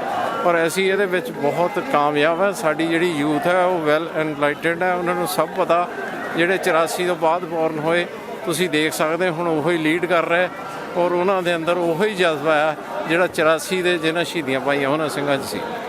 ਤੁਸੀਂ ਸਿੱਖ ਪੰਥ ਨੂੰ ਨਵੀਂ ਲੀਡਰਸ਼ਿਪ ਦੇਣ ਦੀ ਗੱਲ ਕੀਤੀ, ਦਲ ਖਾਲਸਾ ਵਿੱਚ ਨਵੇਂ ਲੀਡਰਸ਼ਿਪ ਦੇਣ ਦੇ ਵਿੱਚ ਕੀ ਮਕਾਮ ਦੇਖਦੇ ਹੋ? ਕਿੰਨਾ ਨਾਵਾਂ ਦੀ ਤੁਸੀਂ ਗੱਲ ਕਰਦੇ ਹੋ? ਨਾਵਾਂ ਦੀ ਨਹੀਂ, ਸਾਡੇ ਕੋਲ ਇੱਕ ਪੂਰੀ ਟੀਮ ਹੈ। ਜਿਸ ਤਰ੍ਹਾਂ ਸਿੱਖ ਯੂਥ ਆਫ ਪੰਜਾਬ ਹੈ, ਉਹਦੇ 'ਚ ਬਹੁਤ ਅੱਛੇ ਨੌਜਵਾਨ ਹੈ ਜਿਨ੍ਹਾਂ ਨੇ ਅੱਜ ਉੱਥੇ ਬੋਲੇ ਵੀ ਆ। ਪਰਮਜੀਤ ਸਿੰਘ ਮੰਨ ਜਿਹੜਾ ਸਾਡਾ ਸਟੇਟ ਸੈਕਟਰੀ, ਗੁਰਪ੍ਰੀਤ ਸਿੰਘ ਖੁੱਡਾ, ਪਰਮਜੀਤ ਸਿੰਘ ਟਾਂਡਾ, ਜਾਂ ਹੋਰ ਬਹੁਤ ਯੂਥ ਹੈ ਜਿਹੜੀ ਸਾਰੇ ਉਹ ਐਨਲਾਈਟਡ ਹੈ, ਔਰ ਉਹ ਬੜੀਆ ਵਧੀਆ ਤਰੀਕੇ ਨਾਲ ਇਸ ਜਿਹੜਾ ਸਿੱਖ ਸੰਘਰਸ਼ ਹੈ ਉਹਨੂੰ ਅੱਗੇ ਲਿਜਾ ਰਹੇ।